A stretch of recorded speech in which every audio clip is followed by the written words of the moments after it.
السلام عليكم.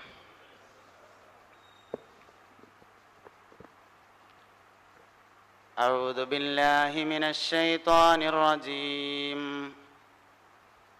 بسم الله الرحمن الرحيم.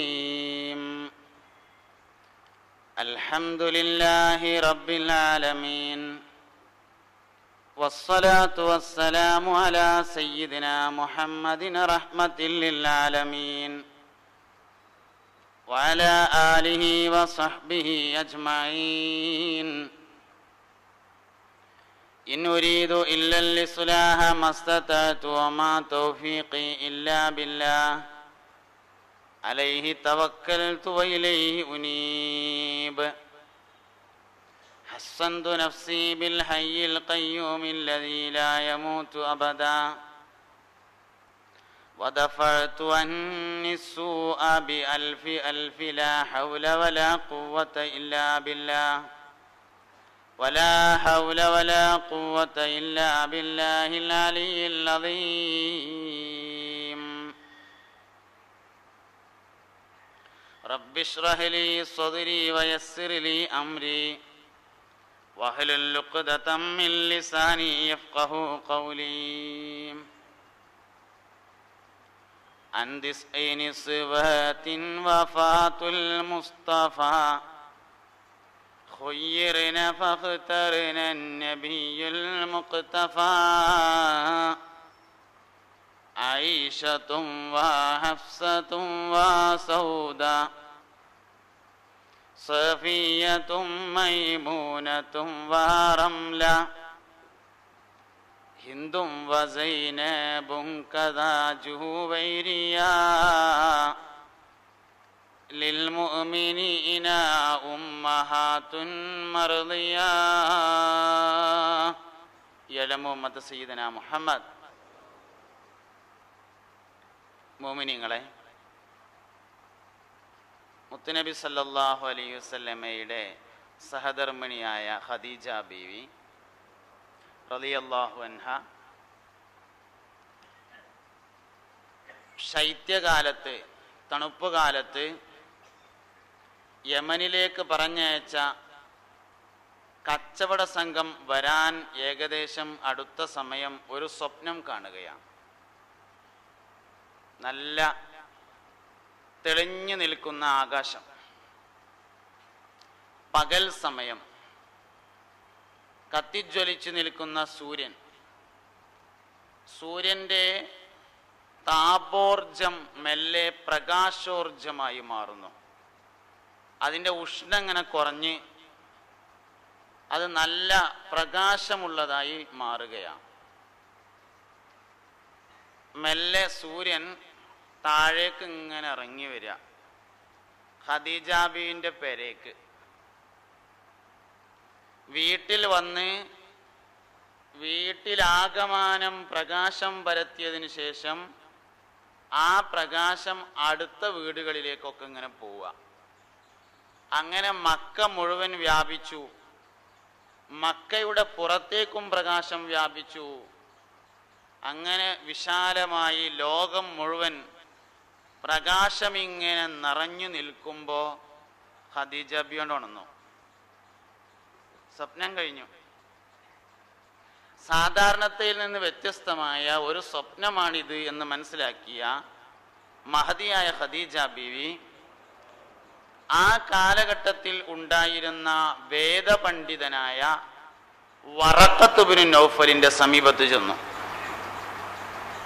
തൻ്റെ സ്വപ്ന വിവരം അറിയിക്കുകയും ഇതിന് വല്ല താബീറുമുണ്ടോ, ഇതിന് വല്ല വ്യാഖ്യാനവുമുണ്ടോ, ഉണ്ടെങ്കിൽ ഒന്ന് പറഞ്ഞു തരണം എന്ന് പറയുകയും ചെയ്തു.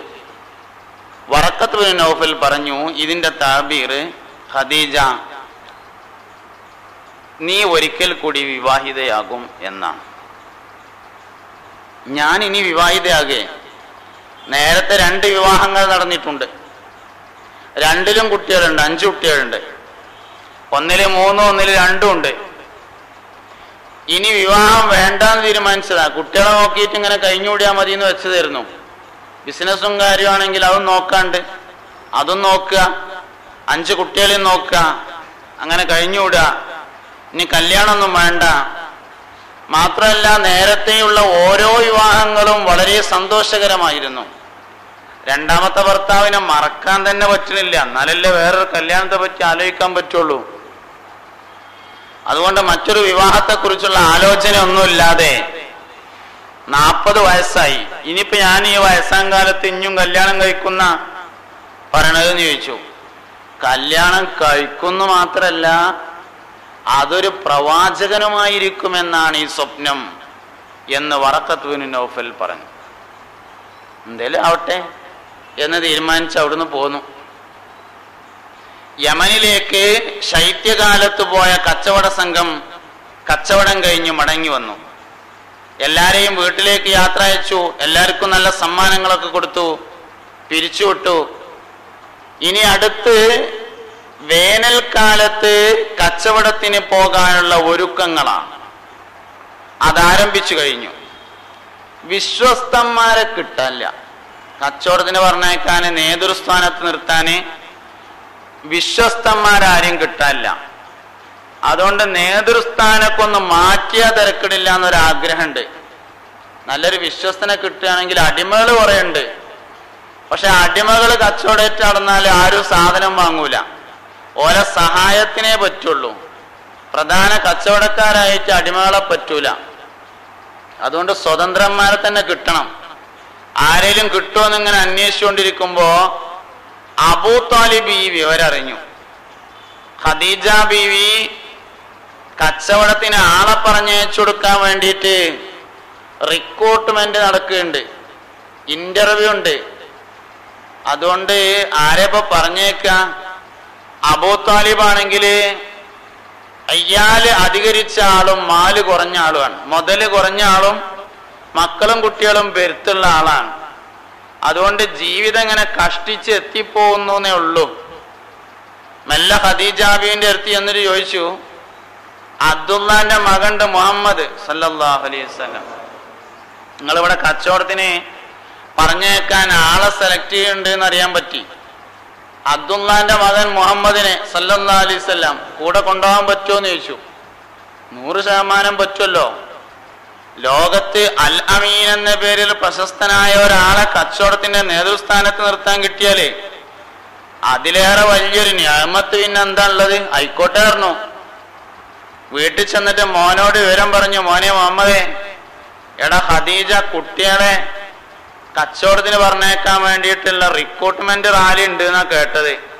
ഞാൻ സംസാരിച്ചിരുന്നു, ഓക്കെ പറഞ്ഞിട്ടുണ്ട്. മോനൊന്ന് പോയി നോക്ക്, സെലക്ഷൻ കിട്ടുകയാണെങ്കിൽ നമുക്ക് ഒജീനം കഴിക്കാനുള്ള വകയാവുമല്ലോ എന്ന് പറഞ്ഞു അബ്ദുൽ മുത്തലിബ് മുഹമ്മദ് നബി സല്ലല്ലാഹു അലൈഹി വസല്ലമയോട്. നബിതങ്ങൾ പോയി. ഖദീജ ബീവിക്ക് വല്ലാതെ ഇഷ്ടപ്പെട്ടു.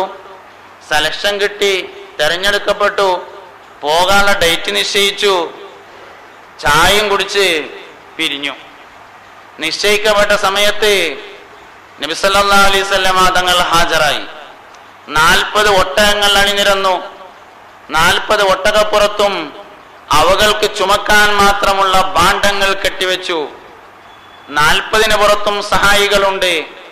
നേതൃസ്ഥാനത്ത് നബി സല്ലല്ലാഹു അലൈഹി വസല്ലമ തങ്ങൾ വന്നു. സഹായത്തിന് മൈസറത്തും ഉണ്ട്. മൈസറത്ത് എന്ന ഖദീജ ബീവിയുടെ അടിമയും കൂടെ ഉണ്ട്. പേര് കേട്ടാ പെണ്ണാന്ന് തോന്നും, സംഗതി ആണാണ്. മൈസറത്ത് എന്ന അടിമയും കൂടെ ഉണ്ട്. ചില കഥാപുസ്തകത്തിലൊക്കെ മൈസറത്ത് എന്ന അടിമ സ്ത്രീന്ന് കാണാണ്ട്. മൈസറത്ത് ആണാണ്. പേരിൽ അവസാനം താഴെ ഉണ്ടായിട്ട് പെണ്ണാവൂല, അങ്ങനെയാണെങ്കിൽ ഹംസത്ത് പെണ്ണാവുമല്ലോ. മൈസറത്തും കൂടെ ഉണ്ടായിരുന്നു. അങ്ങനെ രണ്ടാം കൂടി ഇങ്ങനെ പോവുകയാണ്. ഖദീജ ബീവി അന്നേ കച്ചവടത്തിന് പോക്കില്ല, പറഞ്ഞയക്കലേ ഉള്ളൂ. ആളുകളെ പറഞ്ഞയക്കലേ ഉള്ളൂ. മുമ്പ് കച്ചവടത്തിന് പോണ പരിപാടി ഇല്ല. എന്നും അങ്ങനെ തന്നെയാണ്. ചിലപ്പോൾ ലാഭം കിട്ടും, ചിലപ്പോൾ നഷ്ടം ഉണ്ടാവും, എന്തായാലും പോകൂല. അങ്ങനെ കച്ചവട സംഘം ഇങ്ങനെ നടന്ന് അകന്ന് പോകുന്നത് വരെ ഖദീജ ബീവി നോക്കി നിന്നു. സംഘം യാത്ര പോയി. പോകുന്നതിനനുസരിച്ച് അത്ഭുതങ്ങൾ ഇങ്ങനെ ഉണ്ടായിക്കൊണ്ടിരിക്കുകയാണ്. നല്ല വേനൽക്കാലം, നല്ല ഉഷ്ണമുള്ള സന്ദർഭം. മൈസറത്തിനും മുഹമ്മദ് നബി സല്ലല്ലാഹു അലൈഹി വസല്ലമ തങ്ങൾക്കും മേഘം കുട പിടിച്ചിരിക്കുന്നു. മൈസറത്ത് കണ്ണുകൊണ്ട് കണ്ടു. അനുഭവം മാത്രല്ല, മേഘം ഇങ്ങനെ ഒപ്പം പോരുന്നത് കണ്ണുകൊണ്ട് കണ്ടു. കുറെ ദൂരം ചെന്നു. ഒരു മഠത്തിന്റെ മുൻവശത്തെ അവർ താൽക്കാലികമായി താമസിച്ചു. മഠത്തിൽ നിന്ന് ഇറങ്ങി വന്ന നസ്തൂറ എന്ന പുരോഹിതൻ ഈ ആളെക്കുറിച്ച് അന്വേഷിച്ചു. ഗുണഗണങ്ങളൊക്കെ പറഞ്ഞപ്പോ ഇത് അവസാനത്തെ പ്രവാചകനാണെന്നും ഇദ്ദേഹത്തിന്റെ കാര്യത്തിൽ വലിയ സൂക്ഷ്മത വേണമെന്നും മൈസറത്തിനോട് ഉപദേശിച്ചു. അങ്ങനെ അവർ നടന്നു നീങ്ങി. സാധാരണ മാർക്കറ്റിലെത്തിയാല് ആവശ്യക്കാരെയും കാത്തിരിക്കലാണ് പതിവ്. ഇത്തവണ ബുസ്ര എന്ന സ്ഥലത്തെത്തിയപ്പോഴേക്ക് മീൻകൊട്ടൊക്കെ ആള് വരുന്ന മാതിരി കച്ചവടത്തിന് ഇങ്ങോട്ട് വരൽ തുടങ്ങി. മീൻ വണ്ടി ഇങ്ങനെ വരുമ്പോത്തിന് തന്നെ മാർക്കറ്റിൽ തട്ടിപ്പറിച്ചും വയ്ക്കുന്നത്. ഇന്ന മാതിരി ഇത് മാർക്കറ്റിൽ എത്തുന്നതിന്റെ മുമ്പ് തന്നെ ഇങ്ങോട്ട് വന്നിട്ട് കച്ചവടാക്കൽ തുടങ്ങി. മാർക്കറ്റിലെത്തി ഉള്ളതുപോലെ പറഞ്ഞു, ഓരോന്നിന്റെയും ഗുണഗണങ്ങൾ പറഞ്ഞു. എന്നാലും ആൾക്കാർ വാങ്ങന്നെ. ഇത് ഇന്നതിനൊക്കെ പറ്റുക, അത് ഇന്നതിന് പറ്റൂല, ഇതിന്റെ ഗുണം എന്നതാണ്, ഇതിന്റെ ദോഷം എങ്ങനെയാണ് എന്നീ വിവരങ്ങളൊക്കെ പറഞ്ഞെങ്കിലും ആൾക്കാർ വാങ്ങന്നെ. വേഗം കച്ചവടം തീർന്നു. നേരത്തെ തന്നെ അബ്ദുൽ മുത്തലിബിന്റെ പേരക്കുട്ടിയല്ലേ, ഖുറൈശി തറവാട്ടുകാരനല്ലേ, സാധാരണ കൂലി കൊടുത്താൽ പോരാന്ന് ഖദീജ ബീവിക്ക് മനസ്സിലായിരുന്നു. അതുകൊണ്ട് സാധാരണ ഒരാൾക്ക് കൊടുക്കുന്ന കൂലിയേക്കാൾ വർദ്ധിച്ച കൂലിയാണ് പറഞ്ഞിരുന്നത്. കച്ചവടം കഴിഞ്ഞ് വന്നു നോക്കുമ്പോ ലാഭം ഇരട്ടിയാണ്. അതിനാൽ പറഞ്ഞതിന്റെ ഇരട്ടി കൂലി എടുത്തു. ആദ്യം പറഞ്ഞ തന്നെ കൂട്ടിയിട്ടാണ്. കച്ചവടം കഴിഞ്ഞ് വന്നു നോക്കുമ്പോ ഭയങ്കര ലാഭാണ്. അതിനാൽ നേരത്തെ നിശ്ചയിച്ചതിന്റെയും ഇരട്ടി കൂലി ഖദീജ ബീവി റളിയല്ലാഹു അൻഹ നൽകി. അങ്ങനെ നബി തങ്ങൾ ആ കൂലിയേറ്റ് ഇങ്ങനെ പെരേക്ക് പോയി. മൈസറത്തിനോട് ഖദീജ ബീവി ചോദിച്ചു, അല്ലെണ്ണി എന്തൊക്കെ കച്ചവടത്തിന്റെ വിവരങ്ങളൊക്കെ ഒന്ന് പറഞ്ഞുണ്ടോ? മൈസറത്തിന് കച്ചവടത്തിന്റെ വിവരങ്ങളെക്കാൾ പറയാനുള്ളത് നബി തങ്ങളുടെ കൂടെ നടന്നപ്പോൾ ഉണ്ടായ അത്ഭുതങ്ങളെ കുറിച്ചാണ്.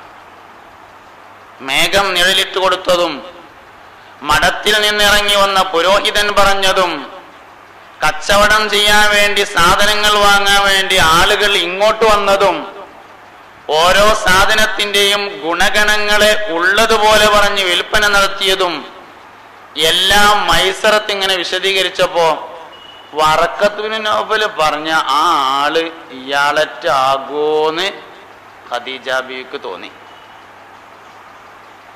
ഖദീജ ബീവി നേരെ വറക്കത്ത് ബിൻ നൗഫലിന്റെ അടുത്ത് ചെന്നു. കച്ചവടത്തിന് പോയി വന്നിട്ടുണ്ട്, സമ്മാനമൊക്കെ കൊണ്ടേ കൊടുത്തു. എന്നിട്ട് പറഞ്ഞു, ഖദീജ ബീവിയുടെ പിതൃവ്യ പുത്രനാണ് വറക്കത്ത് ബിൻ നൗഫൽ എന്നും അമ്മാവനാണ് വറക്കത്ത് ബിൻ നൗഫൽ എന്നും അഭിപ്രായമുണ്ട്. കൂടുതൽ ചരിത്രകാരന്മാർ പിതൃവ്യ പുത്രൻ എന്ന് രേഖപ്പെടുത്തിയിട്ടുണ്ട്.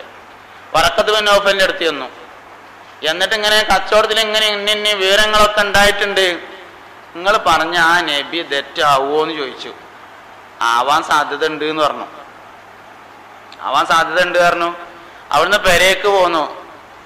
ഉറക്കം വന്നില്ല എന്ന് ഞാൻ പറയേണ്ട ആവശ്യമില്ലല്ലോ, നിങ്ങൾക്ക് അറിയാലോ പിന്നെ ഉറക്കം വരൂല എന്നുള്ളത്. ഖദീജ ബീവിക്ക് പിന്നെ ഉറക്കം വന്നില്ല എന്ന് ഞാൻ പറയണ്ട, ഉറക്കം വരൂല. അങ്ങനെയാണ്. എന്താ ഇപ്പൊ കാട്ടുക? ഒരു കാര്യം ചെയ്യാം. നഫീസ എന്ന് പറഞ്ഞിട്ട് ഒരു അടിമ സ്ത്രീ ഉണ്ട് ഖദീജ ബീവിക്ക്, നല്ല അടുത്ത കൂട്ടുകാരിയാണ്, എല്ലാ കാര്യവും തുറന്നു പറയുന്ന അടിമ സ്ത്രീയാണ്. നഫീസാനെ വിളിച്ചിട്ട് പറഞ്ഞു, നീ ഒരു കാര്യം ചെയ്യും, ഒന്ന് മുഹമ്മദിന്റെ അടുത്ത് പോകണം സല്ലല്ലാഹു അലൈഹി വസല്ലം, ഒരു കല്യാണത്തിന് റെഡിയാണോ എന്ന് അന്വേഷിക്കണം എന്ന് പറഞ്ഞു. 25 വയസ്സായിട്ടുണ്ട്. അതുകൊണ്ട് ഒരു കല്യാണത്തിന് റെഡിയാണോ എന്ന് അന്വേഷിക്കണം എന്ന് പറഞ്ഞു. നഫീസ എന്ന സ്ത്രീ ചെന്നു. നബി തങ്ങൾ എത്തി. എന്നിട്ട് നിങ്ങള് കച്ചവടമൊക്കെ കഴിഞ്ഞ് വന്നതല്ലേ, ഒരു കല്യാണത്തിന് റെഡി ഉണ്ടോ എന്ന് ചോദിച്ചു. നബി തങ്ങൾ പറഞ്ഞു, അതിനിപ്പോ കല്യാണത്തിന് പറ്റിയ ഒന്നും എൻ്റെ അടുത്ത് ഇല്ലല്ലോ എന്ന് പറഞ്ഞു. മഹർ കൊടുക്കാൻ ഒന്നുമില്ലല്ലോ എന്നർത്ഥം. നഫീസ മടങ്ങി വീട്ടിൽ ചെന്നു. ഖദീജ ബീവി ഇങ്ങനെ സന്തോഷപൂർവ്വം കാത്തിരിക്കുകയാണ്, എന്താ പറഞ്ഞതെന്നറിയാൻ വേണ്ടിയിട്ട്. കല്യാണത്തിനുള്ള വകയൊന്നും എൻ്റെ അടുത്ത് ഇല്ല എന്ന് പറഞ്ഞു. നിങ്ങളടുത്ത് ഉള്ളത് കൊണ്ട് മതിയാകുന്ന ഒരാളാണ് വിവാഹാലോചന നടത്തുന്നത് എങ്കിലോ എന്ന് ചോദിക്കൂ എന്ന് പറഞ്ഞു. പിന്നെയും വന്നു, നിങ്ങളടുത്ത് ഉള്ളത് കൊണ്ട് മതിയാകുന്ന ഒരാളാണ് കല്യാണാലോചന നടത്തുന്നത്, എന്നാ പറ്റുമോ എന്ന് ചോദിച്ചു. അങ്ങനെയാണെങ്കിൽ ആലോചിക്കുക, ആരാ ആളെന്ന് ചോദിച്ചു. അത് ഖദീജ ബീവിയാണ് എന്നാണ്. ഈ വിമർശകന്മാര് പറഞ്ഞ കേട്ടാ തോന്നും നല്ല പൈസക്കാരിയായ ഒരു 40 കിട്ടാണ്ടോ എന്ന് പത്രത്തിൽ പരസ്യം കൊടുത്തതാണ്. അല്ല, വിമർശകന്മാര് പറഞ്ഞേട്ടാ അങ്ങനെയുള്ള തോന്നുക. നബി സല്ലല്ലാഹു അലൈഹി വസല്ലമ തങ്ങൾ സ്ത്രീ ലംബടനാണ് എന്ന് പറയും. 25 വയസ്സ് വരെ കല്യാണം കഴിക്കാൻ കാത്തുന്നു എന്ന് പറഞ്ഞാൽ തന്നെ അക്കാലത്ത് അതൊരു അത്ഭുതമുള്ള കാര്യമാണ്. പിന്നെ ഖദീജ ബീവി റളിയല്ലാഹു അൻഹയെ വിവാഹാലോചന അങ്ങോട്ട് നടത്തിയതല്ല. നബി തങ്ങളോട് ഖദീജ ബീവി ഇങ്ങോട്ട് വിവാഹാലോചന നടത്തുകയാണ്. അതിന്റെ മുമ്പ് അബൂജഹൽ അന്വേഷിച്ചിട്ടുണ്ട്, ആവൂല പറഞ്ഞതാണ്.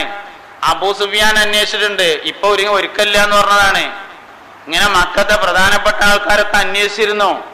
ഞാനിനി ഒരു കല്യാണത്തിനില്ല, ഞാൻ കുട്ടികളെ നോക്കിയാണ്ട് ഒരു ഭാഗത്ത് ഇങ്ങനെ കഴിഞ്ഞു കുടിക്കോളാന്ന് പറഞ്ഞതാണ് ഖുവൈലിദിന്റെ മകളായ സയ്യിദത്തുന ഖദീജ റളിയല്ലാഹു അൻഹ. അപ്പോഴാണ് വറഖത്ത് ബിൻ നൗഫലിന്റെ ഈ വർത്താനം, ഉറക്കത്തിൽ സൂര്യന്റെ ഒരു ഇറങ്ങി വരലും കച്ചവടത്തിനൊരു പോക്കും മേഘത്തിന്റെ ഒരു കൊടിയും അങ്ങനെ കൂടിയും പരിപാടി ഒത്തത്. അങ്ങനെയാണെങ്കിൽ നോക്കാന്ന് പറഞ്ഞു. അപ്പൊ ആരാളെന്ന് ചോദിച്ചപ്പോ ഖദീജയാണെന്ന് പറഞ്ഞു. എന്നാ മൂത്താപ്പാടൊന്ന് വിവരം പറഞ്ഞെന്ന് പറഞ്ഞു അബൂ താലിബിനോട്. അങ്ങനെ മൂത്താപ്പാന്റെ അടുത്ത് കാളയച്ചു, അബൂ താലിബിനോട് വിവരം പറഞ്ഞു. അബൂ താലിബിന് കേൾക്കേണ്ട താമസം 100% സമ്മതാണ്, എല്ലാവർക്കും സമ്മതാണ്. ബഹുമാനപ്പെട്ട അബൂ താലിബ് റളിയല്ലാഹു അബൂ താലിബ് ഹാജരായി. ഖദീജ ബിയുടെ കുടുംബത്തിൽപ്പെട്ട അംറും ഹാജരായി, വറഖത്ത് ബിൻ നൗഫൽ ഹാജരായി, അലി റളിയല്ലാഹു അൻഹു കൂടെ പോന്നു, അബ്ബാസ് റളിയല്ലാഹു അൻഹു കൂട്ടിനുണ്ടായിരുന്നു. പുണ്യനബി സല്ലല്ലാഹു അലൈഹി വസല്ലം ഖദീജ ബിയെ വിവാഹം കഴിച്ചു. ഖദീജ ബിവി റളിയല്ലാഹു അൻഹക്ക് 40 വയസ്സും പുണ്യനബി സല്ലല്ലാഹു അലൈഹി വസല്ലം തങ്ങൾക്ക് 25 വയസ്സുമായിരുന്നു. അതെന്താ ഈ 40ഉം 25ഉം തമ്മിലുള്ള കോമ്പിനേഷൻ? അതുണ്ട്, അത് വലിയൊരു കോമ്പിനേഷൻ ഉണ്ട്. അത് സെക്സോളജി പഠിച്ച ആളുകൾക്കറിയാം. ഒരു സ്ത്രീയുടെ ലൈംഗികമായ താല്പര്യം ഏറ്റവും കൂടുതലായി കത്തി നിൽക്കുന്ന സന്ദർഭം 40 വയസ്സാണ്. 40 വയസ്സിന്റെ റേഞ്ച് എന്നർത്ഥം. 40 വയസ്സിന്റെ റേഞ്ച് എന്നാണ്, അല്ല 40 വയസ്സ് എന്നല്ല. അപ്പൊ എന്നാൽ ഒരു 38 വയസ്സ് മുതൽ ഒരു 43-45 വയസ്സ് വരെയുള്ള കാലാണ് ഒരു സ്ത്രീക്ക് ഏറ്റവും കൂടുതൽ ലൈംഗിക താല്പര്യം ഉണ്ടാകുന്നത്. റേഞ്ച് എന്ന് പറഞ്ഞിടത്തൊരു സംഗതി ഉണ്ട്. ഈ സ്വർഗാവകാശം മുമ്പേ ഞാൻ ഒരിക്കൽ പ്രസംഗിച്ചപ്പോ സ്വർഗാവകാശികളായ സ്ത്രീകളുടെ വയസ്സിന്റെ റേഞ്ച് 16 വയസ്സാണ് കാരണം. അങ്ങനെ ഒരു പല ആൾക്കാരും ചോദിച്ചിരുന്നു, സ്വർഗാവാസികളായ സ്ത്രീകൾക്ക് 16 വയസ്സ് എന്നല്ലല്ലോ ഉസ്താദ് ഉള്ളത് എന്ന്. അല്ല, വയസ്സ് 33ആണ്. 33 എന്ന് പറഞ്ഞാൽ എന്ന് മുതൽ ഇപ്പൊ തുടങ്ങിയത്? അതൊരു പ്രശ്നമാണ്. എന്ന് മുതലാണ് വയസ്സ് എണ്ണൽ തുടങ്ങിയത് എന്ന്. 33 എന്ന് പറഞ്ഞാലും 33ന്റെ റേഞ്ച് എന്നാണ്. 18 എന്ന് പറഞ്ഞാലും 18ന്റെ റേഞ്ച് എന്നാണ്. 16 എന്ന് പറഞ്ഞാലും 16ന്റെ റേഞ്ച് എന്നാണ്. അതായത് ഒരു സ്ത്രീക്ക് ലൈംഗിക താല്പര്യം ഉണ്ടാവുകയും ആകർഷിക്കപ്പെടുകയും ചെയ്യുന്ന ഏറ്റവും വലിയ പ്രായം എത്രയാണോ ആ പ്രായം. അതിന് 16 ആയാലും വേണ്ടില്ല, 18 ആയാലും വേണ്ടില്ല, 33 ആയാലും വേണ്ടില്ല. അപ്പൊ 33 എന്ന് പ്രയോഗിച്ചിട്ടുണ്ട് ഹദീസിൽ. 33ന്റെ റേഞ്ച്. ഒരു പെണ്ണിന് എല്ലാ നിലയിലും തികഞ്ഞു നിൽക്കുന്ന സമയം എപ്പോഴാണോ ആ സമയമായിരിക്കും സ്വർഗത്തിൽ ഇന്നലെ ഇന്നും നാളെയും എന്നും എന്നാണ് 33 വയസ്സ് എന്ന് പറഞ്ഞതിന്റെ അർത്ഥം. അപ്പൊ ഒരു സ്ത്രീക്ക് ലൈംഗിക താല്പര്യങ്ങൾ ഏറ്റവും കൂടുതലായി കത്തി നിൽക്കുന്ന സന്ദർഭം 40 വയസ്സാണ്. 40കാരിയെ സംതൃപ്തയാക്കാൻ ഒരു പുരുഷന് കഴിയുക എന്നത് പുരുഷന്റെ ഏറ്റവും വലിയ ക്വാളിറ്റിയാണ്. ഒരു 40കാരിയായ ഭാര്യയെ സ്ത്രീകളുടെ അനുസരണയുടെ രഹസ്യം ലൈംഗിക സംതൃപ്തി തന്നെയാണ്. ഒരു സത്യത്തെ നമ്മൾ നിഷേധിച്ചിട്ട് കാര്യമില്ല. വൈകുന്നേരം അണ്ണാച്ചിയും പെണ്ണുങ്ങളോടും തല്ലുവിടുന്ന കേട്ടാ തോന്നും ഒരാള് നാളെ തമിഴ്നാട്ടിലേക്ക് പോകുന്നേ. ഇല്ല, ഓല് വൈകുന്നേരം പീഡക്കൊലയും വന്ന് കടന്നുറങ്ങിയിട്ട് രാവിലെ നീച്ചു വന്നാൽ പിന്നെയും പുതിയാപ്പളിയും പുതിയണും തന്നെ ഇക്കാരം. വൈകുന്നേരം പിന്നെയും തല്ലുവിടുന്നുള്ളൂ. എന്തേ? സ്ത്രീയുടെ അനുസരണയുടെ രഹസ്യം ലൈംഗിക സംതൃപ്തിയാണ്. സത്യമുള്ള കാര്യമാര് പറഞ്ഞിട്ടേ നമുക്ക് കാര്യമുള്ളൂ. അതുകൊണ്ട് പെണ്ണുങ്ങളുടെ ലൈംഗിക സംതൃപ്തിയുടെ രഹസ്യം പെണ്ണുങ്ങളുടെ അനുസരണയുടെ രഹസ്യം എന്ന് പറഞ്ഞത് ലൈംഗിക സംതൃപ്തിയാണ്. അത് ഖദീജ ബീവിക്ക് ഉണ്ടായി. എങ്ങനെ ഉണ്ടായി? ആമനത്ത് ബീന കഫറന്നാസ്. പുണ്യനബി സല്ലല്ലാഹു അലൈഹി വസല്ലം പറഞ്ഞു, ജനങ്ങളെല്ലാവരും എന്നെ നിഷേധിച്ചപ്പോ ഖദീജ എന്നെ കൊണ്ട് വിശ്വസിച്ചിരിക്കുന്നു. നബി തങ്ങളെ കൊണ്ട് വിശ്വസിച്ച് ആദ്യത്തെ സർട്ടിഫിക്കറ്റ് കൊടുത്തത് ഖദീജ ബീവി റളിയല്ലാഹു അൻഹയാണ്. ലൈംഗിക സംതൃപ്തി ഇല്ലെങ്കിൽ വിശ്വാസം വരൂല. രണ്ടാമത് ഒരു പെണ്ണിന് സംതൃപ്തി ഉണ്ടെങ്കിൽ പൈസ കൊടുക്കും, മുതൽ വിട്ടുകൊടുക്കും എന്നുള്ളതാണ്. നമ്മളൊക്കെ മരിച്ചിട്ട് മുതൽ ഓരിവെക്കുമ്പോ പിന്നെ ഭാര്യ ഉമ്മ പറയുന്നതാണ് കുട്ടികളോട്, കുട്ടികളെ ഇമ്മാക്ക് അളക്കുമ്പോ ആ ഫ്രണ്ടിൽ ഒരു 3 സെന്റ് കൂട്ടി അളന്നാളിട്ടോ, ഉമ്മാന്റെ ജംക്കി വിറ്റിട്ടാണ് വാപ്പ പണ്ട് ഗൾഫിക്ക് പോയത്. വാപ്പ പണ്ട് ഗൾഫിക്ക് പോയത് ഉമ്മാന്റെ ജംക്കി വിറ്റിട്ടായിരുന്നു. അത് വന്നിട്ട് പിന്നെ കമ്മലും പിന്നെ ചുറ്റൊക്കെ ഉണ്ട്, പക്ഷെ അതൊന്നും എണ്ണത്തിൽ പെടൂല. പണ്ട് ജംക്കി വിറ്റത് മാത്രമേ എണ്ണത്തിലുള്ളൂ. പെണ്ണുങ്ങളെ മുതല് പറഞ്ഞാൽ അങ്ങനെയാണ്. അത് കൊടുക്കുക എന്ന് പറയുന്നത് സംതൃപ്തി ഉണ്ടെങ്കിൽ മാത്രമേ ഉള്ളൂ. ഞാൻ പറഞ്ഞ നിങ്ങൾ ശ്രദ്ധിക്കണം. ഖദീജ ബീവി തന്റെ മുതല് നബിക്ക് കൊടുത്തു. അവിടെ 2 കാര്യം മനസ്സിലാക്കാണ്ട്. ഏതാ മുതല്? മുതലേതാ? ഖദീജ ബീവി കച്ചവടക്കാരിയാണ്, വാപ്പിയും കച്ചവടക്കാരനാണ് ഹുവൈലിദ്. ബിസിനസ്സുകാരന്റെ മകളായ, ബിസിനസ്സുകാരനായ വാപ്പയുടെ മകൾ, ബിസിനസ്സുകാരിയായ മകൾ, അതാണ് ഖദീജ ബീവി റളിയല്ലാഹു അൻഹ. ധാരാളം ഒട്ടകങ്ങൾ. സാധാരണ വർഷത്തിൽ 2 തവണയാണ് കച്ചവടം, ശൈത്യകാലത്തും വേനൽക്കാലത്തും. വേനൽക്കാലത്തും തണുപ്പ് കാലത്തും 2 കച്ചവടമാണ്. ഒന്ന് ഷാമിലേക്കും ഒന്ന് യമനിലേക്കും. ശൈത്യകാലത്ത് യമനിലേക്കും വേനൽക്കാലത്ത് ഷാമിലേക്കുമാണ് അറബികളുടെ കച്ചവടം. കച്ചവടത്തിന് പോകുമ്പോൾ ഒരു കച്ചവട സംഘത്തിൽ 40 ഒട്ടകങ്ങൾ ഉണ്ടാവും.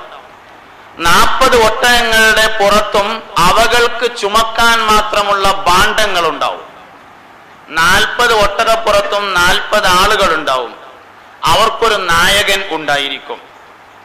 40 ഒട്ടകപ്പുറത്ത് കയറുന്ന 40 ആളുകൾ 40 വീട്ടുകാരായിരിക്കും. അതായത് 40 കുടുംബത്തിന്റെ 6 മാസത്തെ ജീവിതോപാധിയാണ് ഒരു കച്ചവട സംഘം. ഓരോ ഒട്ടകം അയിമുള്ള സാധനം ഓരോ പെരക്കാരതാണ് എന്നർത്ഥം.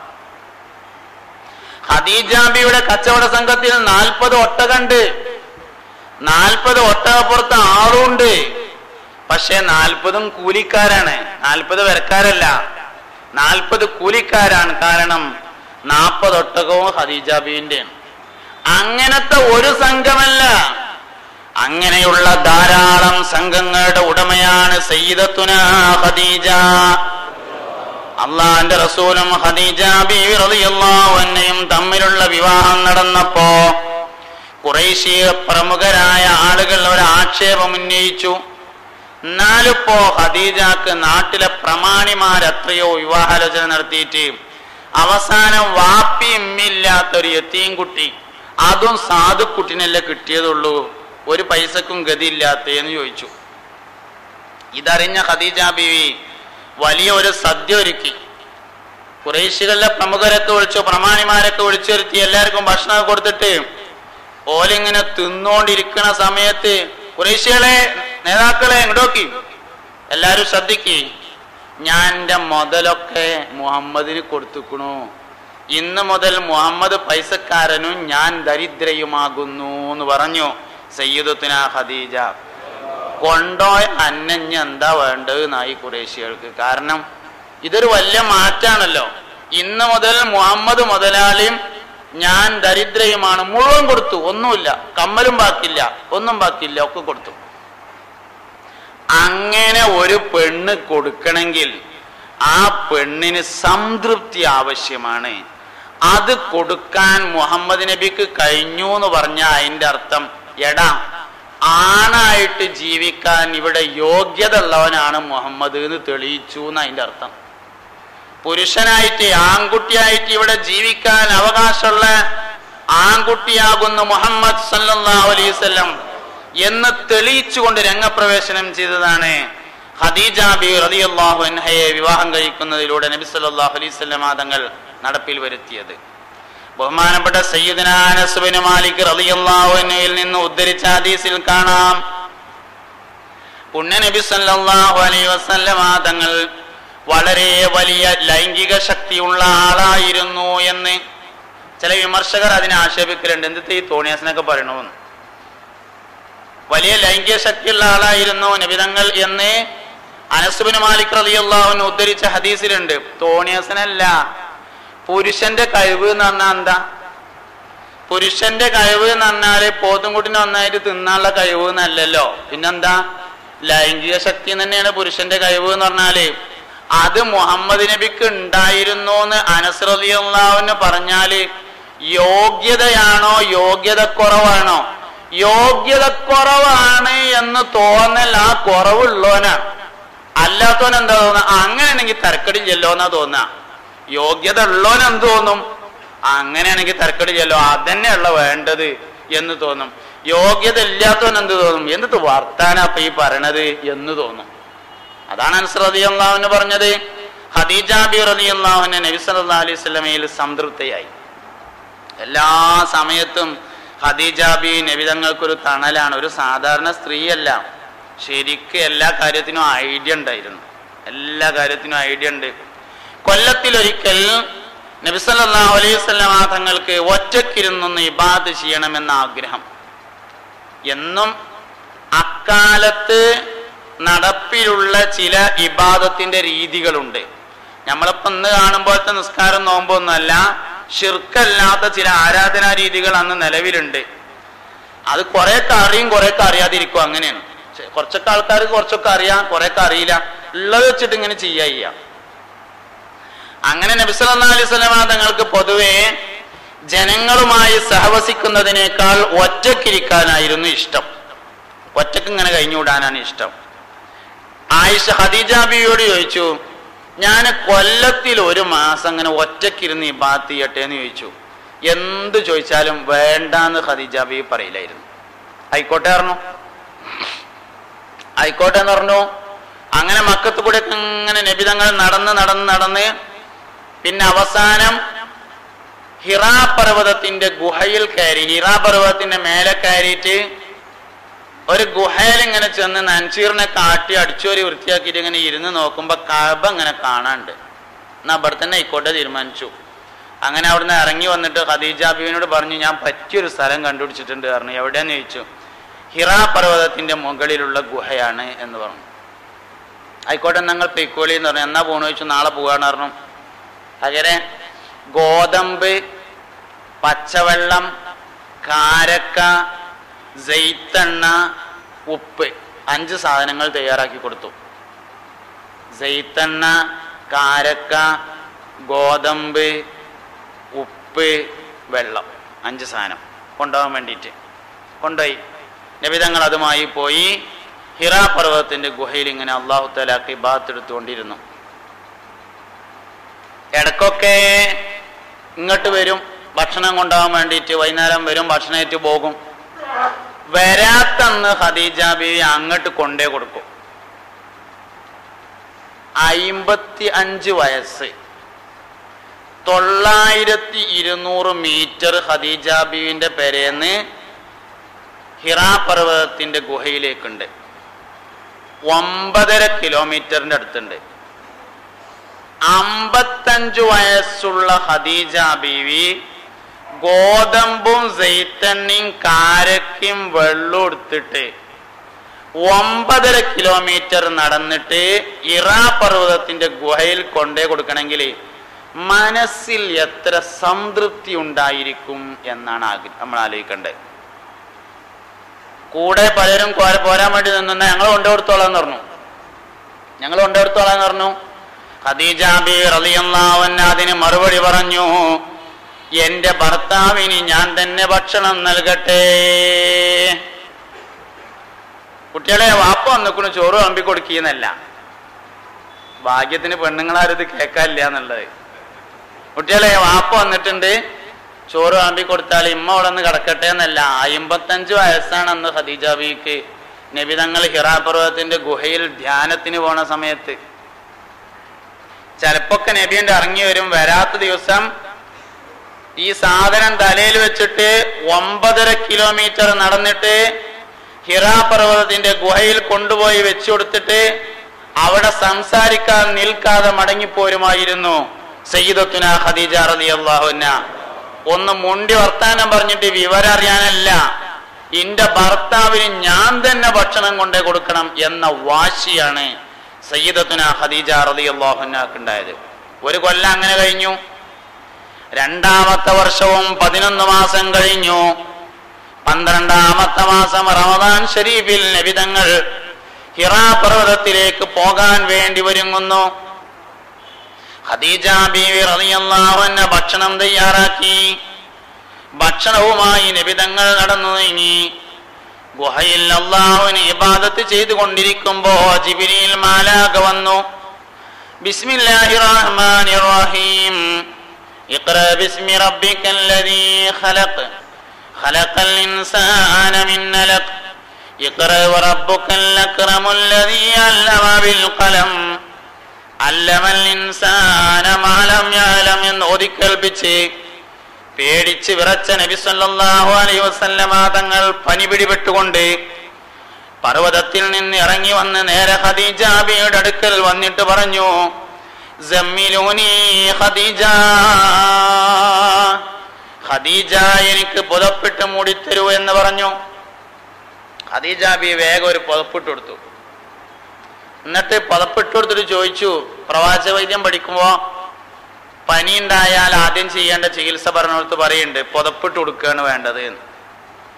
പുതപ്പിട്ടിട്ട് വിയർക്കുകയാണ് വേണ്ടത്. ശരിക്കും നബി സല്ലല്ലാഹു അലൈഹി വസല്ലം തങ്ങൾ ആവശ്യപ്പെടുകയാണ് എനിക്ക് പുതപ്പിട്ട് തരണമെന്ന്. ഖദീജ ബി റളിയല്ലാഹു അൻഹ പുതപ്പിട്ട് കൊടുത്തു. എന്നിട്ട് ചോദിച്ചു എന്തൊക്കെ ഉണ്ടായത്. അപ്പൊ ഇങ്ങനെ ഗുഹയിലിരിക്കുമ്പോ ഒരാൾ വന്നതും ഇഖ്റാ ബിസ്മി ഇറങ്ങിയതൊക്കെ പറഞ്ഞു. അതാ എന്നാ പിന്നെ ഇങ്ങനെ കിടക്കണ്ടല്ലോ, നമുക്കൊന്ന് വറക്കത്ത് ബിൻ നൗഫലിന്റെ അടുത്ത് പോയി നോക്കാറ് നീച്ചിയാറും നീപിച്ചു. അവിടുന്ന് വറക്കത്ത് ബിൻ നൗഫലിന്റെ അടുത്തേക്ക് കൊണ്ടുപോയി ഉണ്ടായ വിവരങ്ങൾ പറഞ്ഞു. വന്നിരിക്കുന്നത് നാമൂസാണെന്ന് വറക്കത്ത് പറഞ്ഞു. ജിബ്രീലിന്റെ പേരാണ്. ജിബ്രീൽ അലൈഹിസ്സലാമാണ് വന്നിരിക്കുന്നത് എന്ന് പറഞ്ഞു.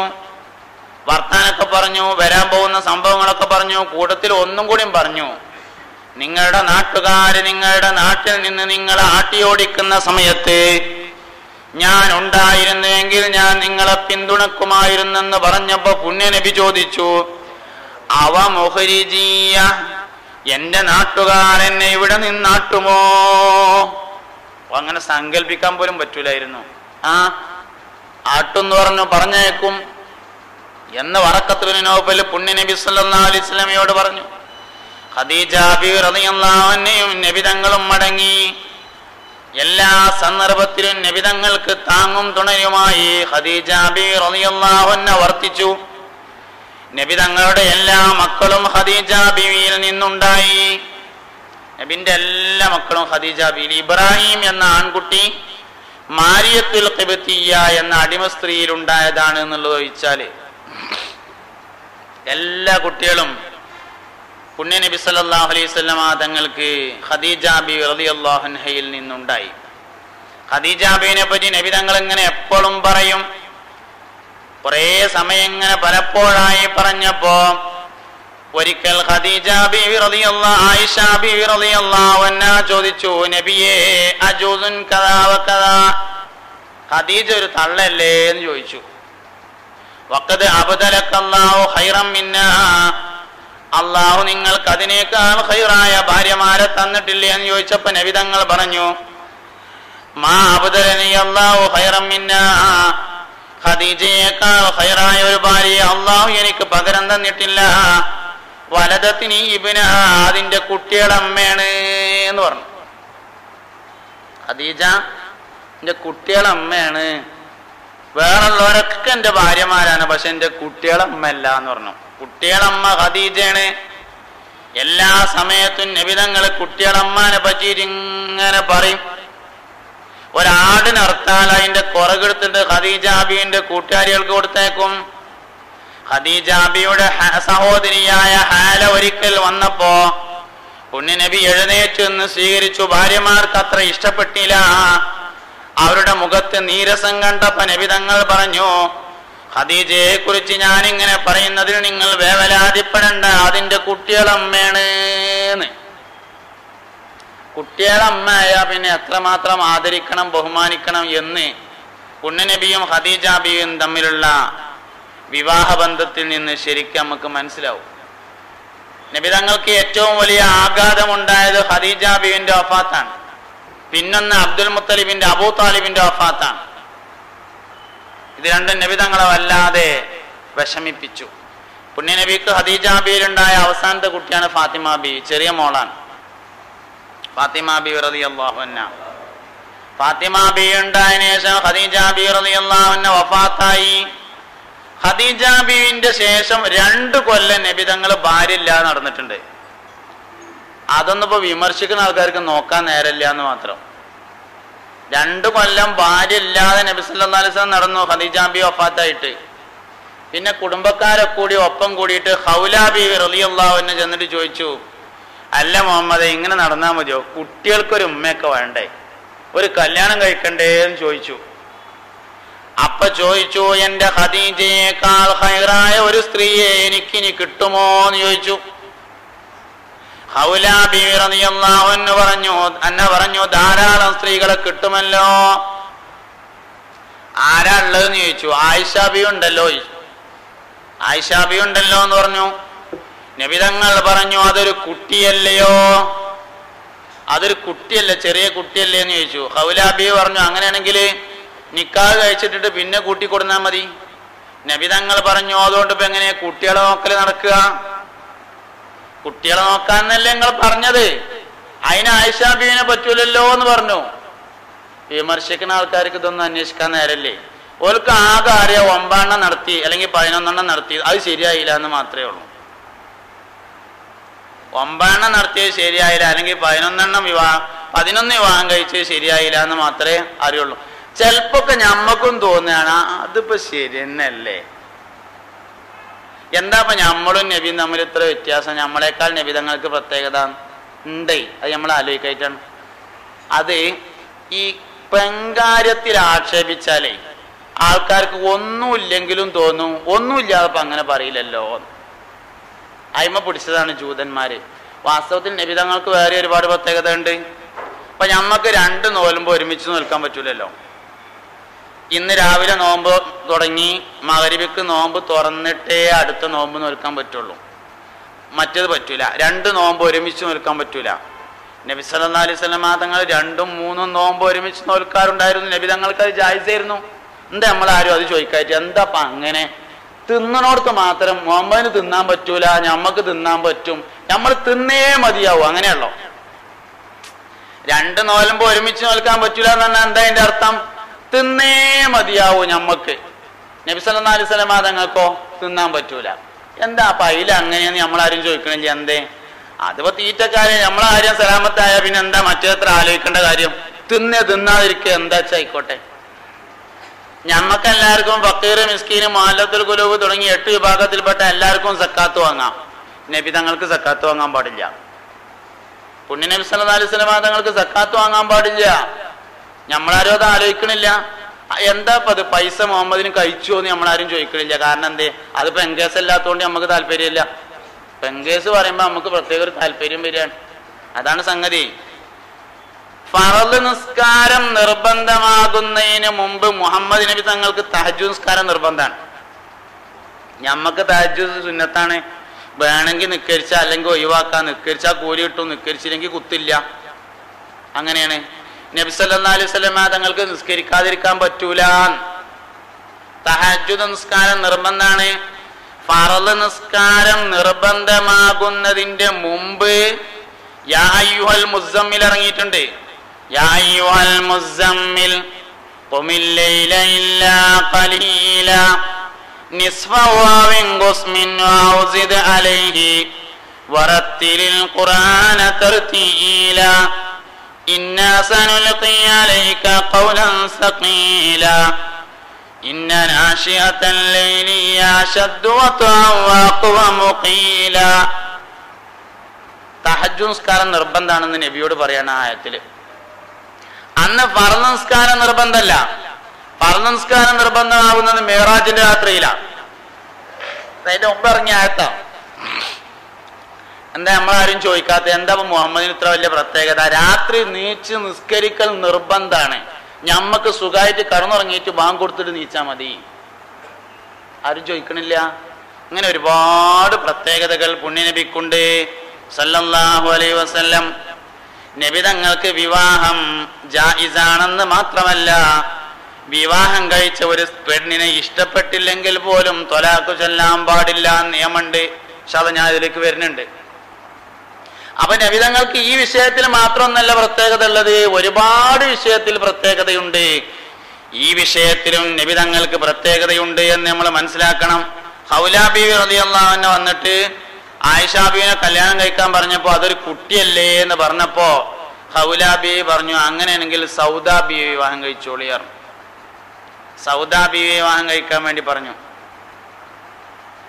എന്നായിക്കോട്ടെ എന്ന് പറഞ്ഞു. അങ്ങനെ ഖദീജ ബീവി വഫാത്തായി 2 വർഷം കഴിഞ്ഞിട്ട് പുണ്യനബി സല്ലല്ലാഹു അലൈഹി വസല്ലമ തങ്ങൾ സൗദാ ബീവിയെ വിവാഹം കഴിക്കുകയാണ്. 80 വയസ്സാണ് സൗദാ ബീവിക്ക് കല്യാണം കഴിക്കുമ്പോൾ. മറ്റൊരു അഭിപ്രായത്തിൽ 50 വയസ്സ്, രണ്ടും കൂട്ടാം. 80 വയസ്സുള്ള ഒരു പെണ്ണിനെ നബി തങ്ങൾ വിവാഹം കഴിക്കുന്നത് വിമർശകൻ ഉദ്ദേശിച്ച കാര്യത്തിനല്ല എന്ന് ഉറപ്പല്ലേ? നബി തങ്ങളുടെ 2ാമത്തെ വിവാഹം സൗദാ ബീവിയാണ്. സൗദാ ബീവിയെ വിവാഹം കഴിക്കുമ്പോൾ 80 വയസ്സാണ്. 80 വയസ്സുള്ള ഒരു സ്ത്രീയെ വിവാഹം കഴിക്കുന്നത് എന്തിനാ? കുട്ടികളെ നോക്കാൻ തന്നെ. പുണ്യനബി സല്ലല്ലാഹു അലൈഹി വസല്ലമ തങ്ങൾ സൗദാ ബീവി റളിയല്ലാഹു അൻഹ വിവാഹം കഴിച്ചു. ഒറ്റക്ക് താമസിക്കുന്നതിന് പരിഹാരമായി മക്കളുടെ കാര്യങ്ങളെ സൗദാ ബീവി റളിയല്ലാഹു അൻഹ നോക്കി നടന്നു. 3ാമതായി നബി തങ്ങൾ വിവാഹം കഴിച്ചതാണ് സയ്യിദത്തുനാ ആയിഷ റളിയല്ലാഹു അൻഹയെ. ഏറ്റവും കൂടുതൽ വിമർശന വിധേയമായതാണ് നബി തങ്ങളും ആയിഷ ബീവി റളിയല്ലാഹു അൻഹയും തമ്മിലുള്ള വിവാഹം. നബി തങ്ങളും ആയിഷ ബീവിയും തമ്മിലുള്ള വിവാഹം വലിയ വിവാദമായി. 6 വയസ്സാണ് നിക്കാഹ് ചെയ്യുമ്പോൾ ആയിഷ ബീവിക്ക്. 55 വയസ്സിൽ കൂടുതലുണ്ട് പുണ്യനബി സല്ലല്ലാഹു അലൈഹി വസല്ലം തങ്ങൾ ആയിഷ ബീവി വിവാഹം ചെയ്യുന്ന സമയത്ത്. 55കാരനായ ഒരാൾ 6 വയസ്സുള്ള ആയിഷയെ വിവാഹം ചെയ്യുന്നതിലെ യുക്തിയാണ് അന്വേഷിക്കുന്നത്. അതിലെ യുക്തിയാണ് അന്വേഷിക്കുന്നത്. അതിലൊരുപാട് യുക്തിയുണ്ട്. എന്താപ്പോ 55 റസൂലുള്ളാഹി സ്വല്ലല്ലാഹു അലൈഹി വസല്ലം തങ്ങളിൽ നിങ്ങൾക്ക് ഉത്തമമായ മാതൃക ഉണ്ട് എന്നല്ലേ?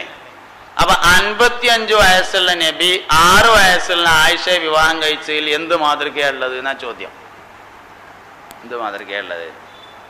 എന്താ മാതൃക? ഉണ്ട്, ഒരുപാട് മാതൃക ഉണ്ട്.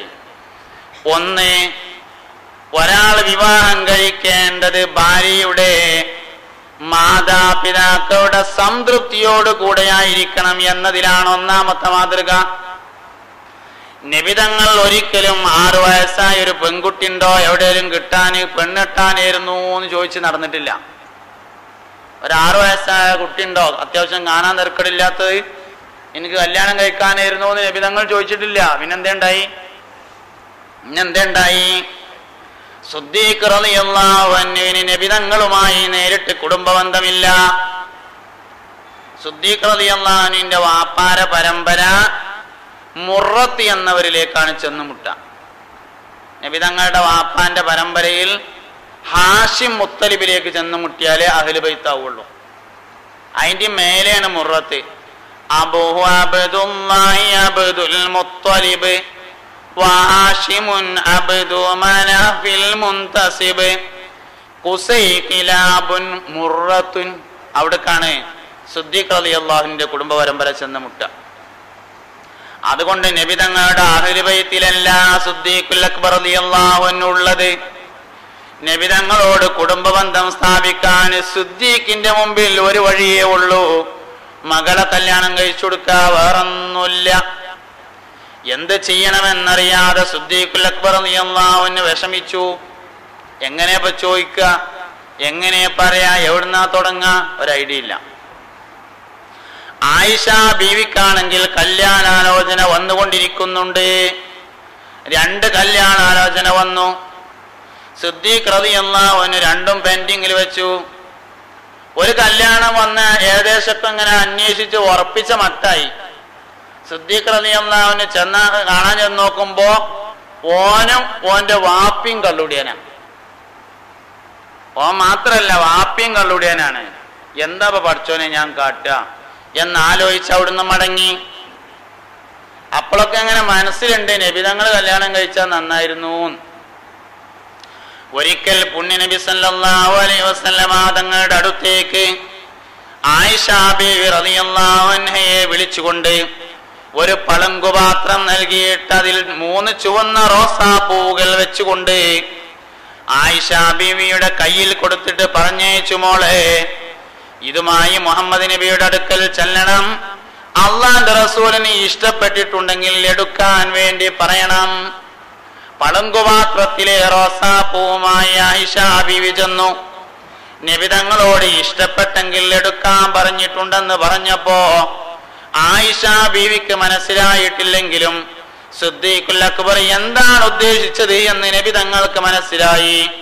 അതിൽ നിന്നൊരു റോസാപ്പൂവ് എടുത്തുകൊണ്ട് പറഞ്ഞു, ഇഷ്ടപ്പെട്ടു എന്ന് വാപ്പാട് പറയണം. അതാണ് കല്യാണാലോചന. അങ്ങനെയാണ് കല്യാണം ഉറപ്പിക്കണത്. ആയിഷ ബീവി റളിയല്ലാഹു അൻഹാന്റെ വാപ്പി ഇമ്മിയും കൂടി തീരുമാനിച്ചതാണ്, അല്ലാതെ നബി തങ്ങൾ നിർബന്ധിച്ച് വിവാഹം കഴിച്ചതല്ല.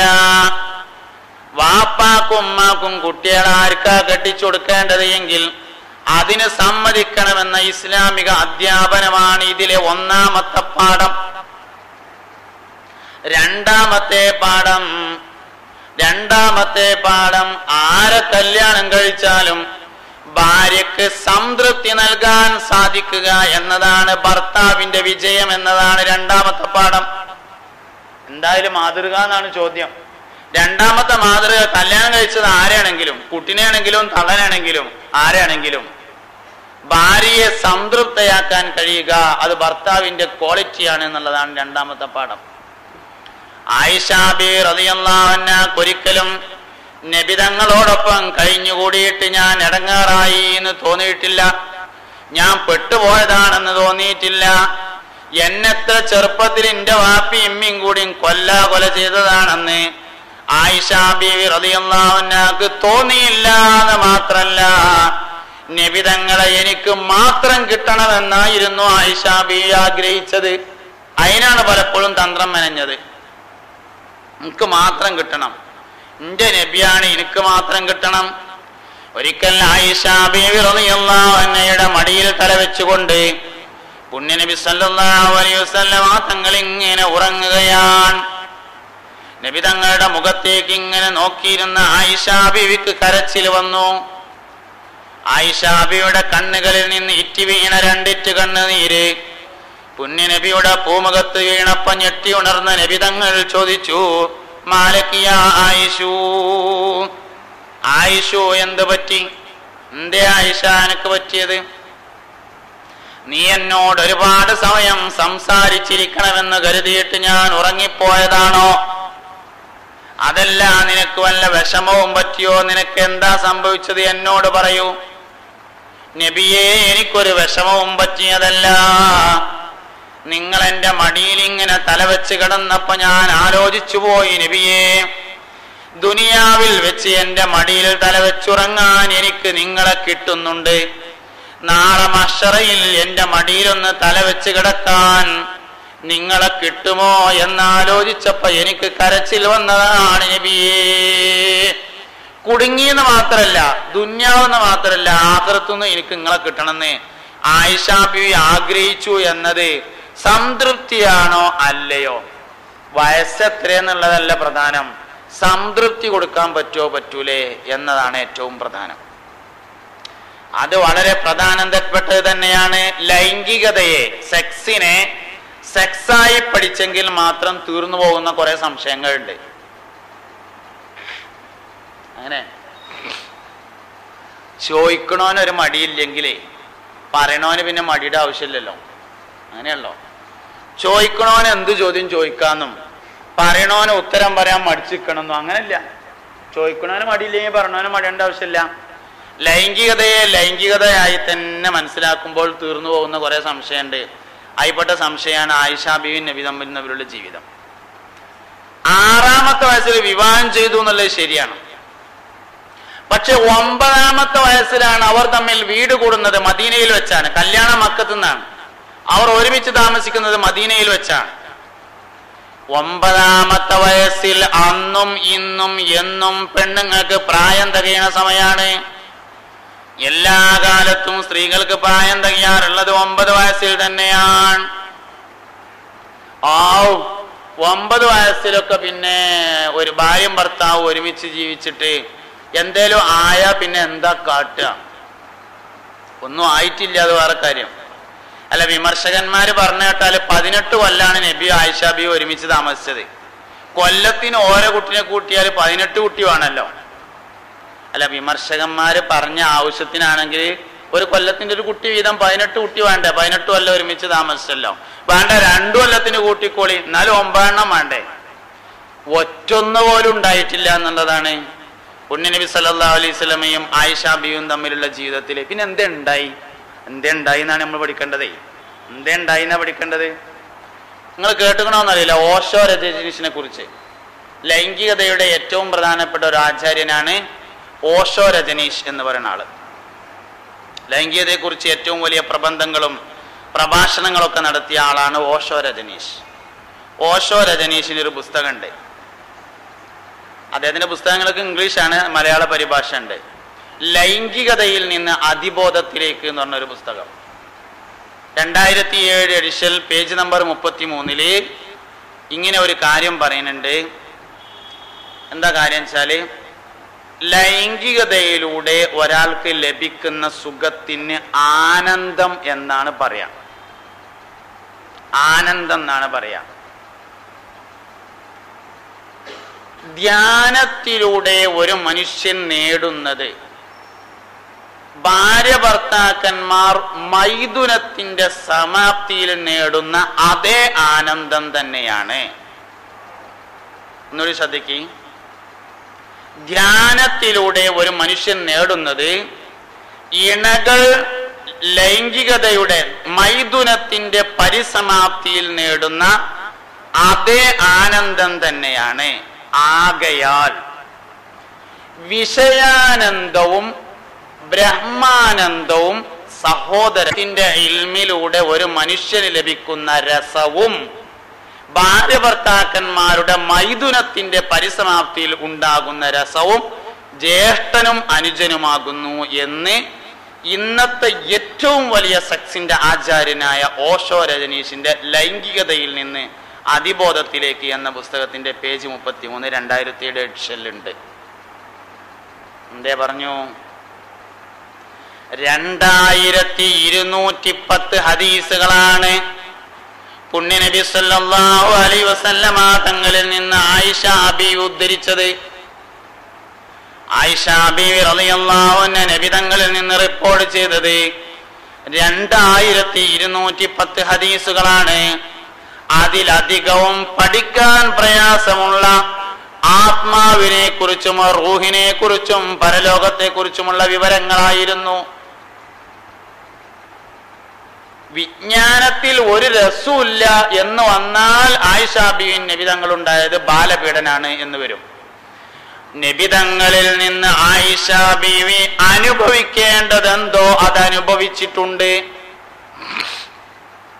ആനന്ദമാണ് ഒരു ഭർത്താവിൽ നിന്ന് ഒരു സ്ത്രീ അനുഭവിക്കേണ്ടതെങ്കിൽ ആയിഷ ബീവി റളിയല്ലാഹു അൻഹ നബിതങ്ങളിൽ നിന്ന് വേണ്ടുവോളം ആനന്ദം അനുഭവിച്ചിട്ടുണ്ട്. എനിക്ക് ദുനിയാവും കഴിഞ്ഞ് നാളാഖിറത്തിലും ഇത് കിട്ടണമേ എന്ന് സയ്യിദത്തുനാ ആയിഷ റളിയല്ലാഹു അൻഹ ആഗ്രഹിക്കുകയും ചെയ്തിട്ടുണ്ട്.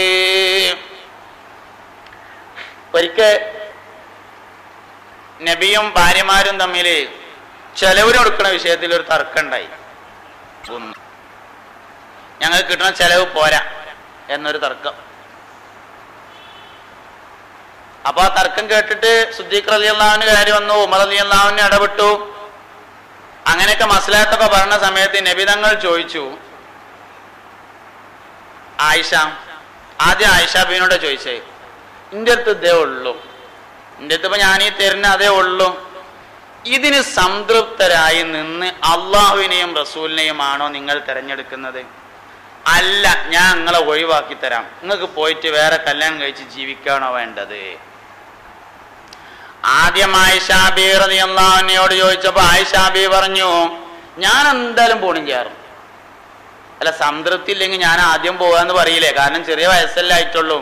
പിന്നെ ഇന്നത്തെ പോലെയല്ല, അന്ന് വേറൊരു കല്യാണം എന്നുള്ളത് വളരെ നിഷ്പ്രയാസാണ്, പെട്ടെന്ന് സാധ്യമാവുന്ന കാര്യമാണ്.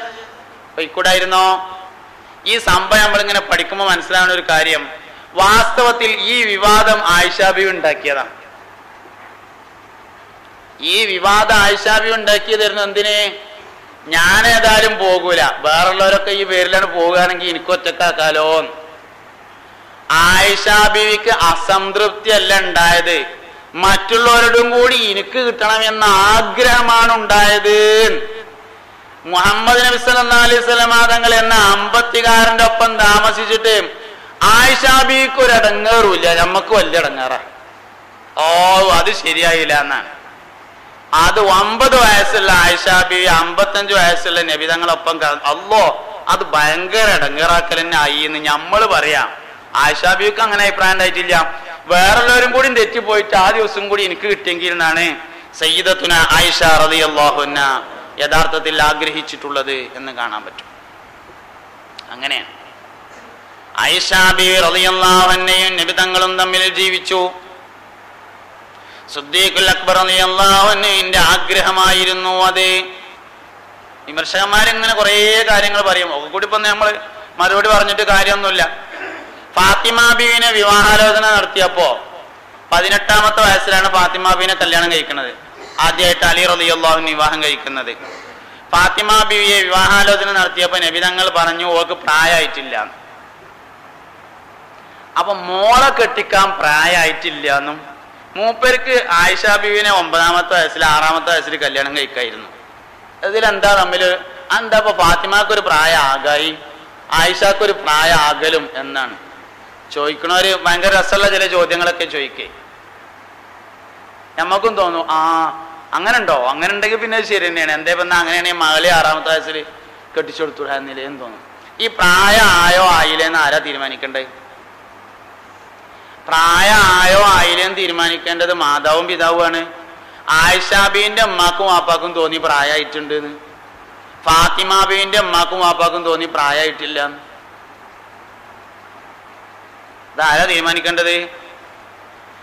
ഈ പ്രായത്തെ കുറിച്ചുള്ള ഈ നബിതങ്ങള് 55 വയസ്സിൽ 6 വയസ്സുള്ള ഖദീജ ആയിഷ ബിയെ വിവാഹം ചെയ്തതിൽ എന്ത് മാതൃകയാണ് എന്നതിലെ 3ാമത്തെ കാര്യമാണ് പ്രായത്തിൽ മാതൃക ഉണ്ടോ എന്നുള്ളത്. ഈ പ്രായത്തിന്റെ മാതൃക പറയുമ്പോൾ അതിൽ കുറച്ച് കാര്യങ്ങൾ പറയാനുണ്ട്. പ്രായത്തിലെ മാതൃക എന്ന് പറയുമ്പോൾ ഏത് കാലത്ത് എന്നുള്ളതും കൂടി പറയണം. പ്രായത്തിന്റെ കാര്യത്തിൽ മാതൃകയുണ്ട്, ഇക്കാലത്തല്ല അക്കാലത്ത്. ആ കാലത്ത് അതിൽ മാതൃക ഉണ്ട്. ഇപ്പൊ നമ്മള് നിയമം 18 വയസ്സിൽ കുട്ടികളെ കെട്ടിക്കാന്നാണ്. 18 വയസ്സായ കെട്ടിക്കാം, ഡിഗ്രി ഫസ്റ്റ് ഇയർ കഴിഞ്ഞിട്ടുണ്ടാവും കെട്ടിക്കുക. ഇതാണ് നിലവിലുള്ള നിയമം. ശരി തന്നെയാണ്, കുഴപ്പമൊന്നുമില്ല. 18 കെട്ടിച്ചാൽ മതി, നമുക്ക് വേണ്ടാന്ന് അഭിപ്രായമൊന്നുമില്ല. എല്ലാവരും 6ാമത്തെ വയസ്സിൽ കെട്ടിക്കണമെന്ന് നമുക്ക് അഭിപ്രായമൊന്നുമില്ല. 18 കെട്ടിച്ചാൽ മതി. പക്ഷെ ഒരു പ്രശ്നമുണ്ട്, കുറച്ചു കാലം കഴിഞ്ഞിട്ട് കുറെ ആൾക്കാർ ഇങ്ങനെ ഇരുന്ന് ആലോചിച്ച് നോക്കുമ്പോ അത് ശരി തന്നെയല്ലേ, 18ാമത്തെ വയസ്സിൽ ഡിഗ്രി മുഴുവനാവില്ലല്ലോ. ഡിഗ്രി മുഴുവനാക്കിയിട്ട് കല്യാണം കഴിക്കൽ തന്നെയാണ് ശരിയെന്ന് ഒരു കൂട്ടർക്ക് തോന്നിയെന്നിരുന്ന. അത് ബില്ലായി പാർലമെന്റിൽ അവതരിപ്പിച്ചു വന്നു. ഡിഗ്രി കഴിഞ്ഞിട്ടേ ഒരു പെണ്ണിനെ കെട്ടിക്കാൻ പറ്റുള്ളൂ എന്ന് നിയമം വന്നു. ആയിക്കോട്ടെ, നമുക്ക് കുഴപ്പമില്ല, ഡിഗ്രി കഴിഞ്ഞിട്ട് കെട്ടിച്ചാൽ മതി, ഒരു പ്രശ്നമില്ല. അന്ന് അങ്ങനെയായിരുന്നു. അന്നത്തെ ഒരു കുട്ടിയുടെ പക്വത എന്ന് പറയുന്നത് ഡിഗ്രി കഴിഞ്ഞിട്ടാണെങ്കിൽ ആയിക്കോട്ടെ. ഇന്നത്തെ ഒരു കുട്ടിയുടെ കല്യാണത്തിന്റെ പക്വത എന്ന് പറയുന്നത് 18 വയസ്സാണെങ്കിൽ ആയിക്കോട്ടെ.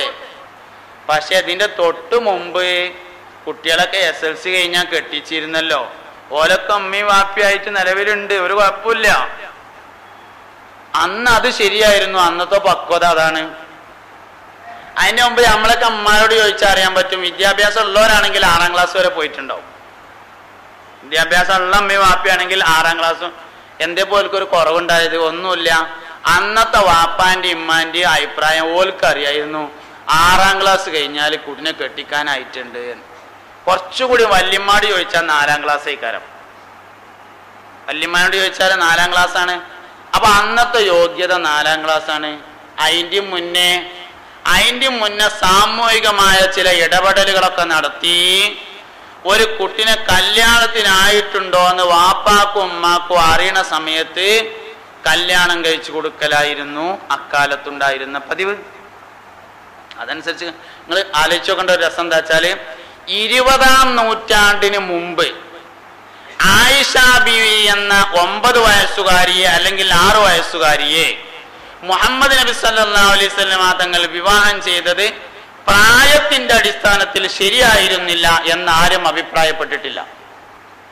ഇല്ല, ഒരു ലേഖനോ ഒരു പ്രസംഗോ ഒരു അഭിപ്രായോ ജൂതന്മാരും അഭിപ്രായപ്പെട്ടിട്ടില്ല, ഓറിയന്റലിസ്റ്റുകളും അഭിപ്രായപ്പെട്ടിട്ടില്ല, ആരും അഭിപ്രായപ്പെട്ടിട്ടില്ല. 20ാം നൂറ്റാണ്ടിന് മുമ്പ് ആയിഷ ബീവിയെ നബി തങ്ങൾ വിവാഹം കഴിച്ചത് പ്രായത്തിന്റെ അടിസ്ഥാനത്തിൽ ശരിയായില്ല എന്നാരും അഭിപ്രായപ്പെട്ടിട്ടില്ല. അപ്പോഴോ ഈ പ്രായപ്രശ്നം 20ാം നൂറ്റാണ്ടിന് ശേഷം ഉണ്ടായതാണെന്ന് അർത്ഥം. ഇന്നത്തെ സാഹചര്യം വെച്ചിട്ട് അന്നത്തത് അളക്കുകയാണ്.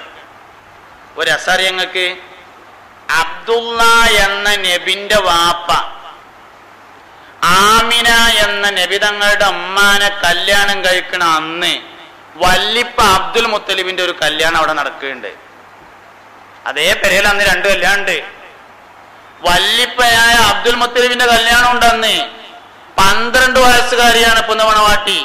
90 വയസ്സാണ് അബ്ദുൽ മുത്തലിബിന്. അന്നത്തെ സാമൂഹിക ക്രമത്തിൽ അതൊരു പ്രശ്നമല്ല. അന്നത്തെ സാമൂഹിക ക്രമത്തിൽ അതൊരു പ്രശ്നമായിരുന്നില്ല, ഒരു കാലത്തും പ്രശ്നമല്ല. ബൈബിൾ പരിചയപ്പെടുത്തുന്ന ജോസഫ് വിവാഹം കഴിക്കുന്ന സമയത്ത് 90 വയസ്സും ഭാര്യക്ക് 12 വയസ്സുമായിരുന്നു. ഒരു കുഴപ്പമില്ല. എല്ലാ കാലഘട്ടത്തിലും ആ കാലഘട്ടത്തിനനുസരിച്ചാണ്.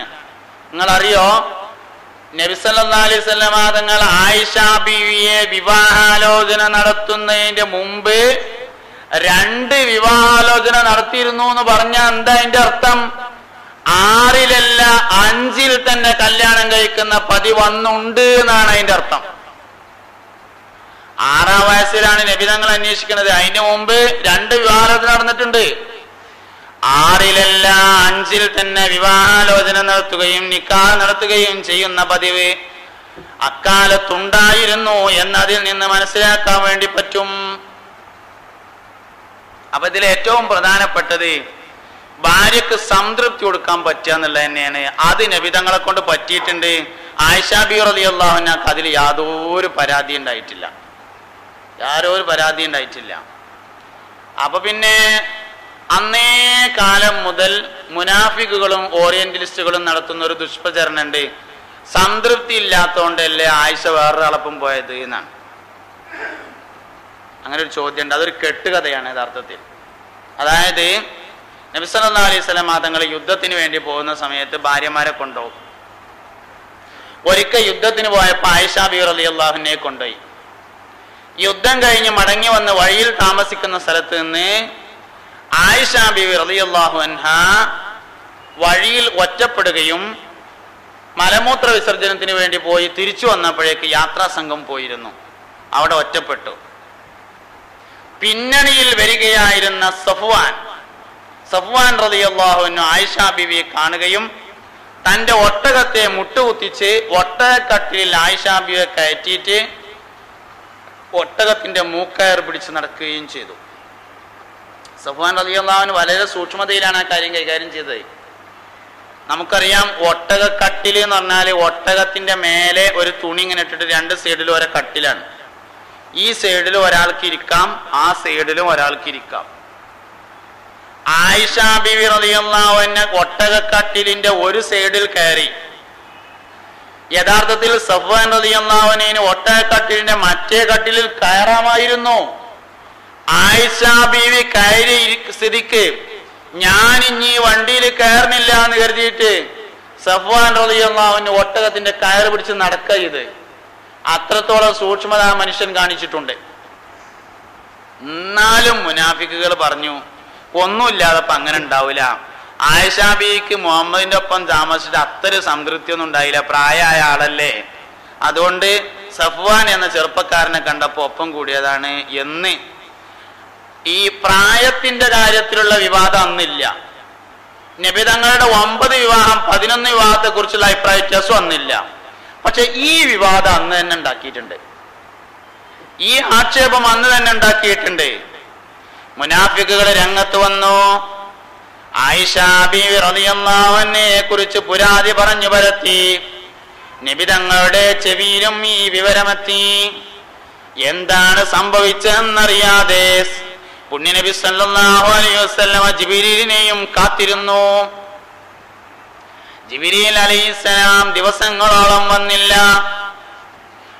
10-14 ദിവസമായിട്ടാണ് ജിബ്രീൽ അലൈഹിസ്സലാം വന്നത്. ജിബ്രീൽ വരാതിരുന്ന അത്രയും കാലം നബി സല്ലല്ലാഹു അലൈഹി വസല്ലമ തങ്ങൾ ആയിഷ ബീവിയുടെ അടുക്കൽ പോയില്ല. ജിബ്രീൽ വരട്ടെ എന്ന് കരുതി. ആയിഷ ബീവി റളിയല്ലാഹു അൻഹ പറയുകയാണ്, എനിക്കൊരു വളർത്തുപൂച്ചയുണ്ടായിരുന്നു. ഞാൻ തന്നെ ഭക്ഷണം കൊടുക്കുന്ന, വെള്ളം കൊടുക്കുന്ന, ചിലപ്പോഴെല്ലാം എന്റെ ബെഡിൽ കയറി എന്നോടൊപ്പം കിടന്നുറങ്ങുന്ന ഒരു പൂച്ചയുണ്ടായിരുന്നു. അള്ളാന്റെ റസൂൽ എന്നോട് മിണ്ടാതിരുന്ന അത്രയും സമയം എന്റെ പൂച്ച എന്റെ അടുക്കൽ വന്നില്ല എന്ന് സയ്യിദത്തുനാ ആയിഷ. വളർത്തുപൂച്ച പോലും അടുത്തു വരാതെ ആയിഷ ബീവിയെ പ്രതിസന്ധിയിലാക്കുന്ന സംഭവം അക്കാലത്തുണ്ടായി. അവസാനം ജിബ്രീൽ അലൈഹിസ്സലാം വരികയും ആയിഷ ബീവി റളിയല്ലാഹു അൻഹ ഇതിൽ നിരപരാധിയാണെന്നറിയിക്കുന്ന ആയത്തിറങ്ങുകയും സൂറത്തുന്നൂറിന്റെ ആദ്യ ഭാഗം ഇറങ്ങിയപ്പോ നബി സല്ലല്ലാഹു അലൈഹി വസല്ലമ തങ്ങൾ ആയിഷ ബീവിയുടെ അടുക്കൽ ചെല്ലുകയും ചെയ്തു. ഇതിനെ ശത്രുക്കൾ മോശമായി അക്കാലത്ത് തന്നെ പറഞ്ഞിരുന്നു. അത് പിന്നീടും ഏറ്റുപറയാറുണ്ട് പലരും. അതൊരു ആക്ഷേപമാണ്, ഒരു സംഭവമല്ല, ഒരു ചരിത്രമല്ല, ഒരു സംഭവമല്ല, ഒരു ആരോപണമാണ്. ആർക്ക് ആരെ പറ്റി എന്ത് ആരോപണവും നടത്താം, ഒരു കുഴപ്പമില്ലല്ലോ. ആർക്ക് ആരെ പറ്റി എന്ത് ആരോപണവും നടത്താവുന്നതാണ്. അങ്ങനെ ആയിഷ ബീവി റളിയല്ലാഹു അൻഹയെ കുറിച്ച് നടത്തിയ ഒരു ആരോപണം മാത്രമായിരുന്നു യഥാർത്ഥത്തിൽ അത്. വസ്തുതകൾക്ക് അതൊരിക്കലും നിരക്കുമായിരുന്നില്ല എന്നാണ് നമ്മൾ മനസ്സിലാക്കേണ്ടത്. വളരെ സംതൃപ്തിയോടുകൂടി ഹബീബുനാ റസൂലുള്ളാഹി സ്വല്ലല്ലാഹു അലൈഹി വസല്ലമയും ആയിഷ ബീവി റളിയല്ലാഹു അൻഹയും തമ്മിലുള്ള ജീവിതം മുന്നോട്ട് പോയി. നബിയും ആയിഷ ബീവിയും തമ്മിലുള്ള ജീവിതം ഒരു സാധാരണ ജീവിതം അല്ലാന്ന് മറ്റു ഭാര്യമാർക്കറിയാമായിരുന്നു.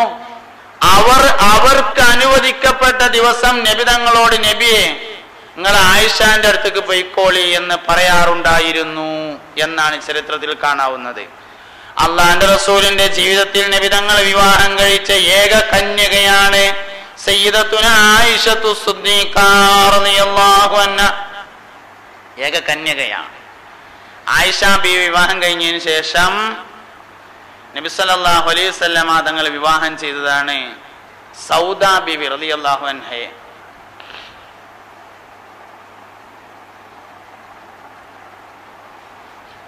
സഫിയ ബീവി റളിയല്ലാഹു അൻഹയെ. ആയിഷ ബീവി ആദ്യം, ഖദീജ ബീവി, അത് കഴിഞ്ഞ് സൗദ ബീവി, അത് കഴിഞ്ഞ് ആയിഷ ബീവി, പിന്നെ നബി സല്ലല്ലാഹു അലൈഹി വസല്ലം വിവാഹം ചെയ്തതാണ് സഫിയ ബീവി റളിയല്ലാഹു അൻഹയെ. എന്താ സഫിയ ബീവിയെ നബി സല്ലല്ലാഹു അലൈഹി വസല്ലം തങ്ങൾ വിവാഹം ചെയ്യാണ്ടായ കാരണം? സഫിയ ബീവി ബനുൽ മുസ്തലഖ് യുദ്ധം നടന്നു. ബനുൽ മുസ്തലഖ് യുദ്ധം എന്ന് പറഞ്ഞാൽ നബിയും ഒരു വലിയ ഗോത്രവും തമ്മിലുണ്ടായ ജൂതഗോത്രവും തമ്മിലുള്ള വലിയൊരു യുദ്ധമാണ്. ബനുൽ മുസ്തലഖ് യുദ്ധം കഴിഞ്ഞിട്ട് സഫിയ എന്നു പേരായ ഒരു പെണ്ണ് യുദ്ധം കഴിഞ്ഞ് ശത്രുക്കൾ ഓടിപ്പോയാൽ ബാക്കിയുള്ള സ്വത്ത് എടുക്കും. അതിന് ഗനീമത്ത് സ്വത്ത് എന്ന് പറയും. ഓടിപ്പോകാതെ ബാക്കിയായ ആളുകളെ പിടിക്കും. അതിന് ചെറ പിടിക്കുക എന്ന് പറയും, അല്ലെങ്കിൽ അടിമകളാക്കുക എന്ന് പറയും. അങ്ങനെയാണ് അടിമകൾ ഉണ്ടാവുന്നത്. ബനുൽ മുസ്തലഖ് യുദ്ധം കഴിഞ്ഞപ്പോ ഗോത്രത്തലവന്റെ മകളായ സഫിയ ബീവി യുദ്ധക്കളത്തിൽ ഒറ്റപ്പെട്ടു. ശത്രുക്കളെ പോയി സ്വഹാബത്ത് സഫിയയെ അടിമയായി പിടിച്ചു. അടിമയായി പിടിച്ചാല് മോചനദ്രവ്യം നിശ്ചയിക്കും. അടിമത്വത്തിൽ നിന്ന് സ്വാതന്ത്ര്യം വാങ്ങി പോവാനുള്ള ഒരു വില നിശ്ചയിക്കും. ആ സംഖ്യ എങ്ങനെങ്കിലും സ്വരൂപിച്ചിട്ട് കൊടുക്കുകയാണെങ്കിൽ പോകാം, അടിമ മോചനം നേടി പോകാം. സഫിയ ബീവിയെ അടിമയായി പിടിച്ചു സ്വഹാബത്തെ മോചനദ്രവ്യം നിശ്ചയിച്ചു. സഫിയ ബീവി റളിയല്ലാഹു അൻഹ നബി തങ്ങളുടെ അടുക്കൽ വന്നിട്ട് പറഞ്ഞു, യാ റസൂലല്ലാഹ് അഇന്നി, എന്നെ ഒന്ന് സഹായിക്കണം എന്ന് പറഞ്ഞു. ഞാൻ ഗോത്രത്തലവന്റെ മകളാണ്, സഫിയയാണ്. എനിക്ക് അടിമയായി താമസിക്കുക എന്ന് പറഞ്ഞാൽ വളരെയധികം പ്രയാസമുള്ള ഒരു കാര്യമാണ്. ഞാൻ രാജകുമാരിയാണ്, ഞാൻ എങ്ങനെ അടിമയാവും? അതുകൊണ്ട് എനിക്കത് കഴിയണില്ല, നിങ്ങൾ എന്നെ ഒന്ന് സഹായിക്കണം എന്ന് നബി തങ്ങളുടെ ഹദറത്തിൽ വന്നിട്ട് സഫിയ ബി പറഞ്ഞു റളിയല്ലാഹു അൻഹ. അള്ളാഹുവിന്റെ റസൂല് പറഞ്ഞു, സഫിയ, 2 ഓപ്ഷൻ ഉണ്ട്, എനിക്ക് ഇഷ്ടമുള്ളത് തിരഞ്ഞെടുക്കാം. ഒന്നുകിൽ ഞാൻ നിന്നെ പണം തന്ന് സഹായിക്കാം, നീ മോചനദ്രവ്യം അടച്ച് നിന്റെ നാട്ടിൽ പോയി ജീവിച്ചോ. അല്ലെങ്കിലോ ഞാൻ നിന്നെ വിവാഹം ചെയ്യാം, നീ മുസ്ലിമായി ഞങ്ങളോടൊപ്പം കഴിഞ്ഞുകൂടിക്കോ. 2ൽ എനിക്ക് ഇഷ്ടമുള്ളത് തെരഞ്ഞെടുത്തോ എന്ന് പറഞ്ഞപ്പോ സഫിയ ബീവി റളിയല്ലാഹു അൻഹ പറഞ്ഞു, ഇഖ്തറത്തുൽ ഇസ്ലാം, ഞാൻ പോണില്ല നബിയെ, ഞാൻ മുസ്ലിമായി അങ്ങയോടൊപ്പം ജീവിക്കലിനെ തെരഞ്ഞെടുക്കുന്നു. രാജകുമാരിയായി എനിക്കെന്നാൽ ജീവിക്കേണ്ടതില്ല നബിയേ എന്ന് പറഞ്ഞപ്പോ സഫിയ ബീവിയെ നബി തങ്ങൾ വിവാഹം കഴിച്ചു. എന്നിട്ട് എന്തുണ്ടായി? 100 കണക്കിന് അടിമകളുണ്ട് നാട്ടില്. സ്വഹാബത്തിനൊക്കെ തോന്നി, നബി തങ്ങളുടെ ഭാര്യ കുടുംബക്കാരെ നമ്മൾ എങ്ങനെ അടിമകളാക്കിയിട്ട് വെക്കുക? അതൊരു മോശമല്ലേ, എല്ലാരും പോയിക്കോളിയാറും. വിമർശകന്മാർക്ക് ഇപ്പൊ അതൊന്നും നോക്കാൻ നേരമില്ലല്ലോ. ഓർക്ക് അങ്ങനെ അറിയണ ഒറ്റ കാര്യം മാത്രമേ ഉള്ളൂ, അത് വെച്ചിട്ട് ഇങ്ങനെ പറയാനേ ഉള്ളൂ. 100 കണക്കിന് അടിമകൾ നബി തങ്ങൾ സഫിയ ബീവിയെ വിവാഹം ചെയ്തത് കാരണം അടിമത്വമോചനം നേടി. പോയി എന്ന് ഞാൻ പറഞ്ഞിട്ടില്ല, അങ്ങനെ കാട്ടിയിട്ടേ ഉള്ളൂ കേട്ടോ, പോയിട്ടില്ല. എന്തേ? ഓല് അടിമത്വമോചനം നേടിയപ്പോ എന്ത് തീരുമാനിച്ചു?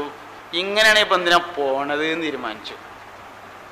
ഇങ്ങനെയാണെങ്കിൽ എന്തിനാ പോണത്? മുസ്ലിമാകല്ലേ നല്ലത്. ഇങ്ങനെയാണെങ്കിൽ 100 കണക്കിന് കുടുംബങ്ങൾ മുസ്ലിമാവാൻ അത് കാരണമായി എന്നുള്ളതാണ്. 100 കണക്കിന് ആളുകൾക്ക് അടിമത്വമോചനം ഉണ്ടാവാനും 100 കണക്കിന് ആളുകൾ ഇസ്ലാം സ്വീകരിക്കാനും കാരണമായതാണ് പുണ്യനബി സല്ലല്ലാഹു അലൈഹി വസല്ലം തങ്ങളും സഫിയ ബീവി റളിയല്ലാഹു അൻഹയും തമ്മിലുള്ള വിവാഹം. അള്ളാന്റെ റസൂല് ഹഫ്സ ബീവി റളിയല്ലാഹു അൻഹയെ വിവാഹം കഴിച്ചു. ഉമർ റളിയല്ലാഹു അൻഹുവിന്റെ മകളാണ് ഹഫ്സ ബീവി. എന്താകുമ്പോ ഹഫ്സ ബീവിന്റെ ഭർത്താവ് യുദ്ധത്തിൽ കൊല്ലപ്പെട്ടു. ഉമർ റളിയല്ലാഹു അൻഹുവിന്റെ മോളാണ്. യുദ്ധത്തിൽ കൊല്ലപ്പെട്ടു. യുദ്ധത്തിൽ കൊല്ലപ്പെട്ടിട്ട് ഹഫ്സ ബീവിനെ ഒന്ന് കെട്ടിക്കാൻ വേണ്ടിയിട്ട് ഉമർ റളിയല്ലാഹു അൻഹു കുറേ ആൾക്കാരോട് ചോദിച്ചു. ഭർത്താവ് യുദ്ധത്തിൽ മരിച്ചു, പിന്നെ കുട്ടി ഇങ്ങനെ പെരയിലിരിക്കുക എന്നൊരു വിഷമല്ലേ. അബൂബക്കർ സിദ്ദീഖിനോട് വന്നിട്ട്, സിദ്ദീഖെ, നിങ്ങൾ എന്റെ ഹഫ്സനെ കല്യാണം കഴിക്കോ ചോദിച്ചു. നിങ്ങൾ എന്റെ ഹഫ്സനെ വിവാഹം കഴിക്കോന്ന് ചോദിച്ചു. സിദ്ദീഖ് റളിയല്ലാഹു പറഞ്ഞു, എന്നെ കൊണ്ട് പോയി കൂട്ടിയാൽ പറ്റൂല, തൽക്കാലം വേണ്ടാർ. ഉസ്മാൻ റളിയല്ലാഹു അൻഹുവിനോട് എന്നിട്ട് ചോദിച്ചു, നിങ്ങൾ എന്റെ ഹഫ്സനെ കല്യാണം കഴിക്കോ ചോദിച്ചു. ഉസ്മാൻ റളിയല്ലാഹു അൻഹുവിന്റെ ഭാര്യ റുഖിയ ബീവി ബദർ യുദ്ധം കഴിഞ്ഞ് നബിയും സഹാബത്തും മടങ്ങി വന്നപ്പോഴേക്കും വഫാത്തായിരുന്നു.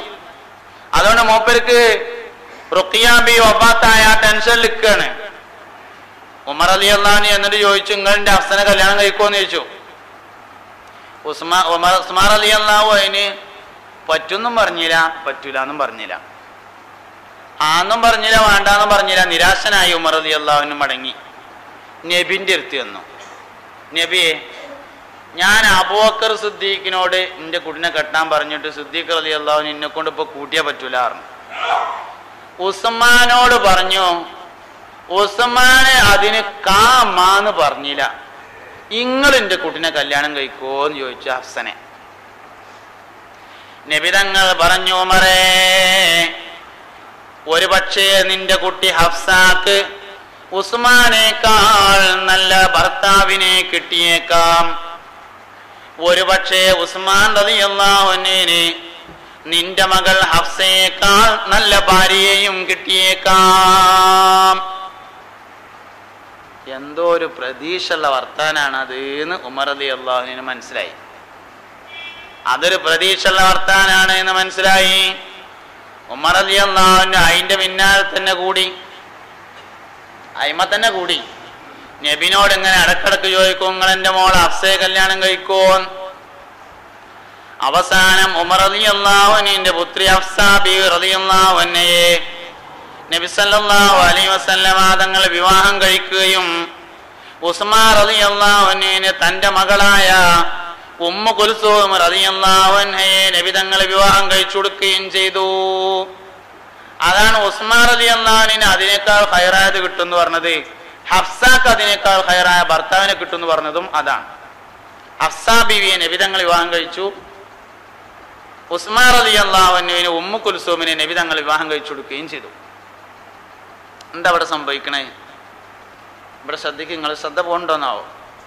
ഇല്ലല്ലോ. നല്ലോണം ശ്രദ്ധിച്ചിരുന്നാലേ സംഗതി കിട്ടുള്ളൂ. അല്ലെങ്കിൽ അവസാനം കഴിഞ്ഞു പോയതിൻ്റെ ശേഷം ഇന്നാലും ഇപ്പോൾ ആ 9 ശരിയായില്ല എന്നേ പിന്നെയും തോന്നുള്ളൂ.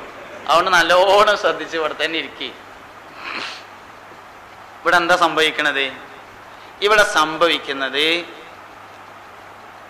ഈ അധികാരം നിലനിർത്താൻ വേണ്ടി ഉന്നത കുടുംബങ്ങളിൽ നിന്ന് വിവാഹം കഴിക്കുന്ന ഒരു പതിവ് പുരാതന കാലഘട്ടം മുതൽ നിലനിൽക്കുന്നതാണ്, ഇന്നും നിലവിലുള്ളതാണ്. ഇന്നിപ്പോ ഖത്തറിൽ വലിയൊരു പ്രതിസന്ധി വന്നു. 2 ദിവസം മുമ്പ് സുപ്രഭാതത്തിൽ വന്ന ഒരു ലേഖനത്തിലുണ്ട്, ഖത്തർ രാജകുടുംബവുമായി ഈ തെറ്റ് എല്ലാവർക്കും കുടുംബബന്ധമുണ്ട്. ഈ തെറ്റ് ബഹ്റൈനും കുവൈത്തിനും സൗദിക്കും UAE-ക്കും ഒക്കെ എന്തുണ്ട്? ഖത്തർ രാജകുടുംബമായി കുടുംബബന്ധമുണ്ട്. ഒരു രാജ്യത്തിന്റെ അധികാരികൾ അധികാരം നിലനിർത്തുന്നതിന് വേണ്ടി ഉന്നത കുടുംബങ്ങളിൽ നിന്ന് വിവാഹം കഴിക്കുന്ന പതിവ് അന്നും ഇന്നും എക്കാലത്തും ഉണ്ടായിരുന്നു. അതുകൊണ്ടാണ് നബി തങ്ങളുടെ വിവാഹങ്ങൾ അക്കാലത്ത് വിമർശിക്കപ്പെടാതിരുന്നിട്ടുള്ളത്. അത് ആവശ്യമാണെന്നുള്ള അഭിപ്രായക്കാർ അന്നുണ്ട്. ഖദീജ ബീവിയെ നബി തങ്ങളെ വിവാഹം കഴിക്കുന്ന അന്ന് അബൂ സുഫിയാന് 20 ഭാര്യമാരുണ്ട്. അന്ന് അബൂ സുഫിയാന് 20 ഭാര്യമാരുണ്ട്. അതൊരു പ്രശ്നമല്ല. ഇതിൽ മാത്രമല്ല, എവിടെയും പ്രശ്നമല്ല. ബൈബിൾ പരിചയപ്പെടുത്തുന്ന യാക്കൂബിന് 700 ഭാര്യമാരുണ്ട്. അത് പ്രശ്നമല്ല. നമ്മുടെ ഇന്ത്യയിലെ വേദങ്ങളും പുരാണങ്ങളും പരിചയപ്പെടുത്തുന്ന പലർക്കും 16,008 ഭാര്യമാർ വരെയുള്ളവരുണ്ട്. പേരൊന്നും പറഞ്ഞുകൊണ്ട് ഞാൻ ചീപ്പാക്കുന്നില്ല എന്നേ ഉള്ളൂ. സംഗതി ഉണ്ട്. അതൊന്നും അന്ന് പ്രശ്നമുള്ളതല്ല. 20 ഭാര്യമാരുണ്ടെന്ന് അബൂ സുഫിയാന്. എല്ലാവർക്കും അതേമാതിരി ഉണ്ട്. നബിതങ്ങൾക്ക് മാത്രമല്ല. ഇവിടെ ഒരു സംഭവം ഉണ്ടാകുന്നുണ്ട്. അതെന്താന്ന് വെച്ചാല് 4 ഖലീഫമാര്, Abu Bakr Siddique, Umar Khattab, Usman bin Affan, Ali bin Abi Talib റളിയല്ലാഹു അൻഹു, 2 പേരിൽ നിന്ന് നബി തങ്ങൾ വിവാഹം കഴിക്കുകയും 2 പേർക്ക് മക്കളെ കെട്ടിച്ചു കൊടുക്കുകയും ചെയ്യുന്നുണ്ട്. ഇതൊന്നും ഇങ്ങനെ അവിചാരിതമായി നബി തങ്ങൾ വഫാത്തായപ്പോൾ സിദ്ദീഖ് റളിയല്ലാഹു അൻഹു എങ്ങനെ അങ്ങോട്ട് ഖലീഫയായി അതൊന്നുമല്ല. അത് കഴിഞ്ഞിട്ട് ഉമർ ഖത്താബ് എങ്ങനെയൊക്കെയോ ഖലീഫയായി, അങ്ങനെയല്ല. അത് കഴിഞ്ഞിട്ട് ഉസ്മാൻ ബിൻ അഫ്ഫാൻ എങ്ങനെയൊക്കെയാണ്ട് ഖലീഫായതല്ല. അലി റളിയല്ലാഹു അൻഹു അങ്ങനെയല്ല. പിന്നെന്താ? ഇതിന്റെ പിന്നിൽ കുറെ രഹസ്യങ്ങളുണ്ട്. 2 ഖലീഫമാരിൽ നിന്ന് നബി തങ്ങൾ വിവാഹം കഴിച്ചു. 2 ഖലീഫമാർക്ക് നബി തങ്ങൾ മക്കളെ കെട്ടിച്ചു കൊടുത്തു. അതാണ് ബന്ധം എന്ന് പറയുന്നത്. സയ്യിദുനാ അബൂബക്കർ സിദ്ദീഖ് റളിയല്ലാഹു അൻഹുവിന്റെ മകളായ ആയിഷ ബിയെ വിവാഹം കഴിച്ചു. ഉമർ ഇബ്നുൽ ഖത്താബ് റളിയല്ലാഹു അൻഹുവിന്റെ മകളായ ഹഫ്സ ബിവിയെ നബി തങ്ങൾ വിവാഹം കഴിച്ചു. ഉസ്മാൻ റളിയല്ലാഹു അൻഹുവിനെ റുഖിയയെ വിവാഹം ചെയ്തു കൊടുത്തു. റുഖിയ ബി വഫാത്തായപ്പോൾ ഉമ്മു കുൽസൂമിനെ വിവാഹം ചെയ്തു കൊടുത്തു. ഉമ്മു കുൽസൂം വഫാത്തായപ്പോൾ നബി തങ്ങൾ ഒരു വർത്താനം പറഞ്ഞു, എനിക്ക് ഇനി കെട്ടിക്കാൻ ഒരു മോളും കൂടി ഉണ്ടായിരുന്നെങ്കിൽ ആ മകളെയും കൂടി ഞാൻ ഉസ്മാന് കെട്ടിച്ചു കൊടുക്കുമായിരുന്നു എന്ന് ത്വാഹ നബി സല്ലല്ലാഹു അലൈഹി വസല്ലം. അലി റളിയല്ലാഹു അൻഹുവിന് ഫാത്തിമ ബീവി റളിയല്ലാഹു അൻഹയെ വിവാഹം കഴിച്ചു കൊടുത്തു. ആ നേരത്തെ ഞാൻ പറഞ്ഞൊരു വിഷയം പകുതി വെച്ച് പോയി എന്ന് തോന്നുന്നുണ്ട്. ഫാത്തിമ ബീവിനെ അലി റളിയല്ലാഹു അൻഹു വിവാഹം കഴിക്കുന്നത് 18ാമത്തെ വയസ്സിലാണ്. അതെന്തേ നബി തങ്ങൾക്ക് ആയിഷ ബീവിനെ കല്യാണം കഴിച്ചപ്പോൾ ബാധകമാകായിരുന്നു. ഫാത്തിമ ബീവിനെ കല്യാണാലോചന നടത്തിയപ്പോ പ്രായമായിട്ടില്ല എന്ന് നബി തങ്ങൾ പറഞ്ഞു. ആ പ്രായമായിട്ടില്ല എന്നുള്ള തോന്നല് എന്തേ മുഹമ്മദ് നബി സല്ലല്ലാഹു അലൈഹി വസല്ലം തങ്ങൾക്ക് ആയിഷ ബീവിനെ കിട്ടിയപ്പോ തോന്നായിരുന്നു. ഫാത്തിമ ബീവിക്ക് പ്രായമായോ ഇല്ലേന്ന് ആരാ തീരുമാനിക്കേണ്ടത്? ഫാത്തിമ ബീവിന്റെ വാപ്പയാണ്. മുഹമ്മദ് നബിക്ക് അറിയാമായിരുന്നു പ്രായമായിട്ടില്ല. ഒന്നത്. രണ്ടാമത്തെ ഒരു പ്രായകായുണ്ട്. അതെന്താ? അത് അലി റളിയല്ലാഹു അൻഹുവിനെ കൊണ്ട് വിവാഹം കഴിപ്പിക്കണമെന്ന് നേരത്തെ തീരുമാനമുണ്ട്. ഖദീജ ബീവിക്ക് ശേഷം നബി തങ്ങൾ നടത്തിയിട്ടുള്ള എല്ലാ വിവാഹവും വഹീന്റെ അടിസ്ഥാനത്തിലാണ്. ഖദീജ ബീവിയുടെ വിവാഹം നുബുവത്തിന് മുമ്പാണ്. അതിനുശേഷമുള്ള എല്ലാ വിവാഹങ്ങളും വഹീന്റെ അടിസ്ഥാനത്തിലായിരുന്നു. അതുകൊണ്ട് ഫാത്തിമ ബീവിയെ അലി റളിയല്ലാഹു അൻഹുമായി നബി തങ്ങൾ വിവാഹാലോചന നടത്തിയിട്ടുണ്ട്. അലി റളിയല്ലാഹു അൻഹുവിൽ നിന്ന് അതിന് ജവാബ് കിട്ടിയിട്ടില്ല. അതിന്റെ മറുപടി എന്നാണോ കിട്ടുന്നത് അന്നേ പ്രായമാവുള്ളൂ എന്നാണ്. പ്രായമായിട്ടില്ല എന്ന് പറഞ്ഞതിന്റെ അർത്ഥം. അതിനെന്തെങ്കിലും ഒരു ജവാബ് കിട്ടണം. ഒന്നെങ്കിൽ നടത്താന്ന് കിട്ടണം, അല്ലെങ്കിൽ നടത്തൂലെന്ന് കിട്ടണം. അതെപ്പോഴാ കിട്ടണമെന്ന് വെച്ചാൽ അപ്പോഴേ എന്താവുള്ളൂ? ഫാത്തിമാനെ കെട്ടിക്കാനുള്ള പ്രായമാവുള്ളൂ. അതാണ് ഫാത്തിമാനെ കെട്ടിക്കാൻ പ്രായമായിട്ടില്ല എന്ന് പറഞ്ഞതിന്റെ അർത്ഥം. ഫാത്തിമാനെ കെട്ടിക്കാൻ പ്രായമായോ ഇല്ലേ എന്നുള്ളത് ഫാത്തിമാന്റെ വാപ്പ തീരുമാനിക്കും. ആയിഷാനെ കെട്ടിക്കാൻ പ്രായമായോ എന്ന് ആയിഷ ബീവിന്റെ വാപ്പ സിദ്ദീഖ് റളിയല്ലാഹു അൻഹു തീരുമാനിച്ചു. അപ്പൊ ഹഫ്സ റളിയല്ലാഹു അൻഹുമായി നബി തങ്ങളുടെ വിവാഹത്തിന്റെ അടിസ്ഥാനം അതാണ്. 2 ഖലീഫമാരിൽ നിന്ന് നബി തങ്ങൾ വിവാഹം കഴിച്ചു. 2 ഖലീഫമാർക്ക് നബി തങ്ങൾ മക്കളെ കെട്ടിച്ചു കൊടുക്കുകയും ചെയ്തു. പിന്നീട് നടന്ന വിവാഹമാണ് സൈനബ ബീവി റളിയല്ലാഹു അൻഹയുമായുള്ള വിവാഹം.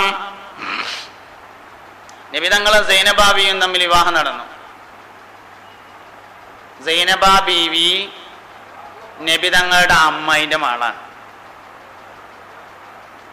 സെയ്ദ് റളിയല്ലാഹു അൻഹുവിന്റെ ഭാര്യയാണ്. സെയ്ദ് റളിയല്ലാഹു അൻഹു നബി തങ്ങളുടെ വളർത്തുപുത്രനാണ്. ജാഹിലിയ്യത്തിൽ 3 വിശ്വാസങ്ങൾ നിലനിന്നിരുന്നു. നല്ലോണം ശ്രദ്ധിക്കുക. 3 വിശ്വാസം. ആയിഷ ബീവിക്ക് ശേഷം ഏറ്റവും കൂടുതൽ ആക്ഷേപിക്കപ്പെട്ട നബിയുടെ വിവാഹം സൈനബ ബീവിന്റെ വിവാഹമാണ്. വളർത്തുപുത്രന്റെ മകളെ എന്താ ആക്ഷേപം? ആക്ഷേപം ആദ്യം കേൾക്കുന്നുണ്ടല്ലേ, മറുപടി കേട്ടിട്ട് കാര്യമുള്ളൂ. ചോദ്യം സുആലാദ്യം കേൾക്കണ്ടേ? എന്താ സുആല്? വളർത്തുപുത്രൻ ഉണ്ടായിരുന്നു സെയ്ദ്.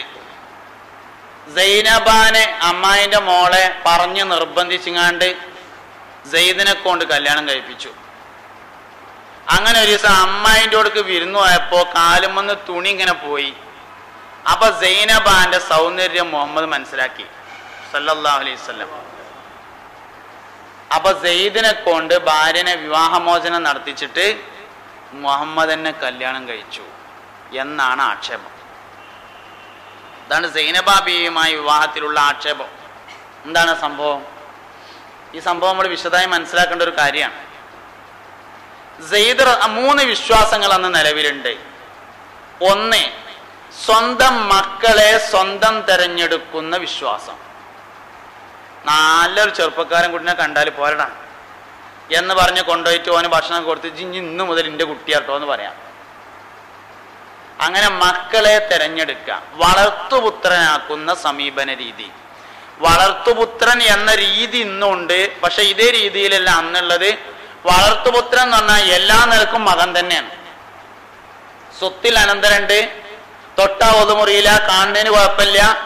ഇതാണ് വളർത്തുപുത്രൻ. വളർത്തുപുത്രനും വളർത്തുപുത്രിയുമാക്കുന്ന രീതി അക്കാലത്ത് നിലവിലുണ്ട്. വളർത്തുപുത്രി എന്നതിലേക്ക് ഞാൻ പിന്നെ വരുന്നുണ്ട്. വളർത്തുപുത്രനാക്കുന്ന രീതി അന്നുണ്ടായിരുന്നു. നബി തങ്ങളുടെ വളർത്തുപുത്രനായിരുന്നു സെയ്ദ് ബിനു ഹാരിസത്ത് റളിയല്ലാഹു അൻഹു. ഖുറൈശികൾ സെയ്ദ് ബിനു മുഹമ്മദ് എന്നാ പറഞ്ഞിരുന്നത്. മയമീന്റെ മകൻ സെയ്ദ് എന്നാ പറഞ്ഞിരുന്നത്. വിദൂരമായ നാട്ടിൽ നിന്ന് ഹാരിസ എന്ന വാപ്പാന്റെ അടുത്തുനിന്ന് പോന്ന് മദീനയിൽ വന്ന് നബിതങ്ങളൊപ്പം താമസിച്ചു. ഹക്കീം ഇബ്നു ഹുസാം എന്ന പേരായ ആൾക്ക് ഉഖാദ ചന്തയിൽ നിന്ന് വാങ്ങാൻ കിട്ടിയതാണ് സെയ്ദിനെ. ഹക്കീം ഇബ്നു ഹുസാം ഖദീജ ബീവിക്ക് കൊടുത്തു. ഖദീജ ബീവിന്റെ കുടുംബക്കാരനായിരുന്നു. വിവാഹ സമ്മാനമായി കൊടുത്തതാണ്. നബിതങ്ങളോ ഖദീജ ബീവിയും തമ്മിലുള്ള വിവാഹം നടത്തുമ്പോൾ സമ്മാനം കൊടുത്തതാണ് സെയ്ദ് എന്നുള്ള അടിമയെ. ഖദീജ ബീവി തന്റെ സ്വത്തൊക്കെ നബിക്ക് കൊടുത്തപ്പോൾ സെയ്ദിനെ ആർക്ക് കിട്ടി? നബിക്ക് കിട്ടി. അങ്ങനെ നബിന്റെ അടുത്ത് സെയ്ദ് റളിയല്ലാഹുവിന് എത്തുന്നത്. അടിമത്വ മോചനം നൽകിയിട്ട് മകനാക്കിയിട്ട് വളർത്തി. അതാണ് സെയ്ദ് ബിൻ മുഹമ്മദ് എന്ന് പേര് കിട്ടാൻ കാരണം. അപ്പൊ സ്വന്തം മക്കളെ സ്വന്തമായി തീരുമാനിക്കുന്ന റേഞ്ച് പോണ്ടിട്ടാ ഉണ്ടേ, റേഞ്ച് പോണ്ട്. ഉറക്കം വരുന്നുണ്ടോന്നോ? ഒരു ലായിലേക്ക് ചൊല്ലിട്ടൊന്നും തിരിച്ചു വരും. ലാ ഇലാഹ ഇല്ലല്ലാഹു ലാ ഇലാഹ ഇല്ലല്ലാഹ് ലാ ഇലാഹ ഇല്ലല്ലാഹു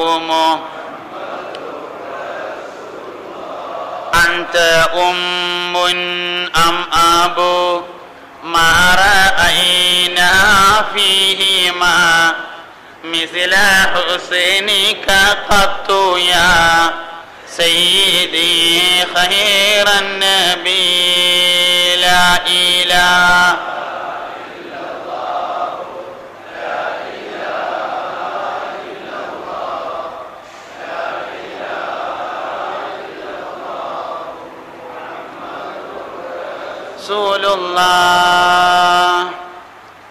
അപ്പൊ ഒന്ന്, മക്കളെ സ്വന്തമായി തീരുമാനിക്കുന്ന ഒരു നിയമം ജാഹിലിയത്തിൽ നിലവിലുണ്ട്. രണ്ടാമത്തൊരു നിയമമുണ്ട്, മാതാപിതാക്കളെ തീരുമാനിക്കുന്ന നിയമം. എന്റെ വാപ്പാനെ ഞാൻ തീരുമാനിക്കാം. ഇന്ന് മുതൽ 22/7/2017 മുതൽ എന്റെ വാപ്പ നിങ്ങളാകുന്നു. പിന്നെ ആദ്യത്തെ വാപ്പാക്ക് ഒരു ഒന്നുമില്ല, പിന്നെ ബനാണ് വാപ്പ. അങ്ങനെ വാപ്പാനെ തീരുമാനിക്കാം. ഉമ്മാനെ തീരുമാനിക്കും. ഉമ്മാനെ തീരുമാനിക്കൽ എങ്ങനെ? ഉമ്മാനെ തീരുമാനിക്കല് ഭാര്യയും ഭർത്താവും തമ്മിൽ വലിയൊരു യോജിച്ചു പോണില്ല. എന്നാല് അന്തിക ലഹരി ഉമ്മി എന്ന് പറയും. ജിന്റെ ഉമ്മാനെ പോലെയാണ് എന്ന് പറയും. അന്ന് മുതൽ ഓളോ അവന്റെ ഉമ്മയായി. പിന്നെ കല്യാണം കഴിക്കാൻ പാടില്ലല്ലോ, പിന്നെ കെട്ടാൻ പാടില്ല. പിന്നെ ഭാര്യയും ഭർത്താവായിട്ട് കഴിഞ്ഞുകൂടാൻ പറ്റൂല. ചെലവിനൊക്കെ കൊടുക്കും, വേറെ താമസിക്കാം, ഉമ്മയായിട്ട് താമസിക്കാം. ഇങ്ങനെ ഒരു പതിവ് വാപ്പാനും ഉമ്മാനും തീരുമാനിക്കുന്ന ഒരു പതിവുണ്ട്, മക്കളെ തീരുമാനിക്കുന്ന ഒരു പതിവുണ്ട്. മൂന്നാമത്തെ ഒരു വിശ്വാസമുണ്ട്, വളർത്തുപുത്രന്മാര് സ്വന്തം മക്കളായതുകൊണ്ട് അവർ വിവാഹം ചെയ്ത ഭാര്യയെ വാപ്പാക്ക് പിന്നീട് വിവാഹം ചെയ്യാൻ പാടില്ല എന്ന നിയമവും ജാഹിലിയത്തിൽ ഉണ്ട്. ഈ മൂന്ന് നിയമത്തെ ഇസ്ലാം തകർക്കുകയാണ്. അതിനു വേണ്ടിയാണ് ഈ ഒരൊറ്റ സംഭവം. പുരാതന കാലം മുതൽ നടന്നു വരുന്ന ഒരു സംഭവത്തെ തകർക്കണമെങ്കിൽ ജീവിതം കൊണ്ട് സാക്ഷ്യം വഹിക്കേണ്ടതുണ്ട്. അതിനാണ് നബിതങ്ങൾ അതിന് സെറ്റാക്കുന്നത്.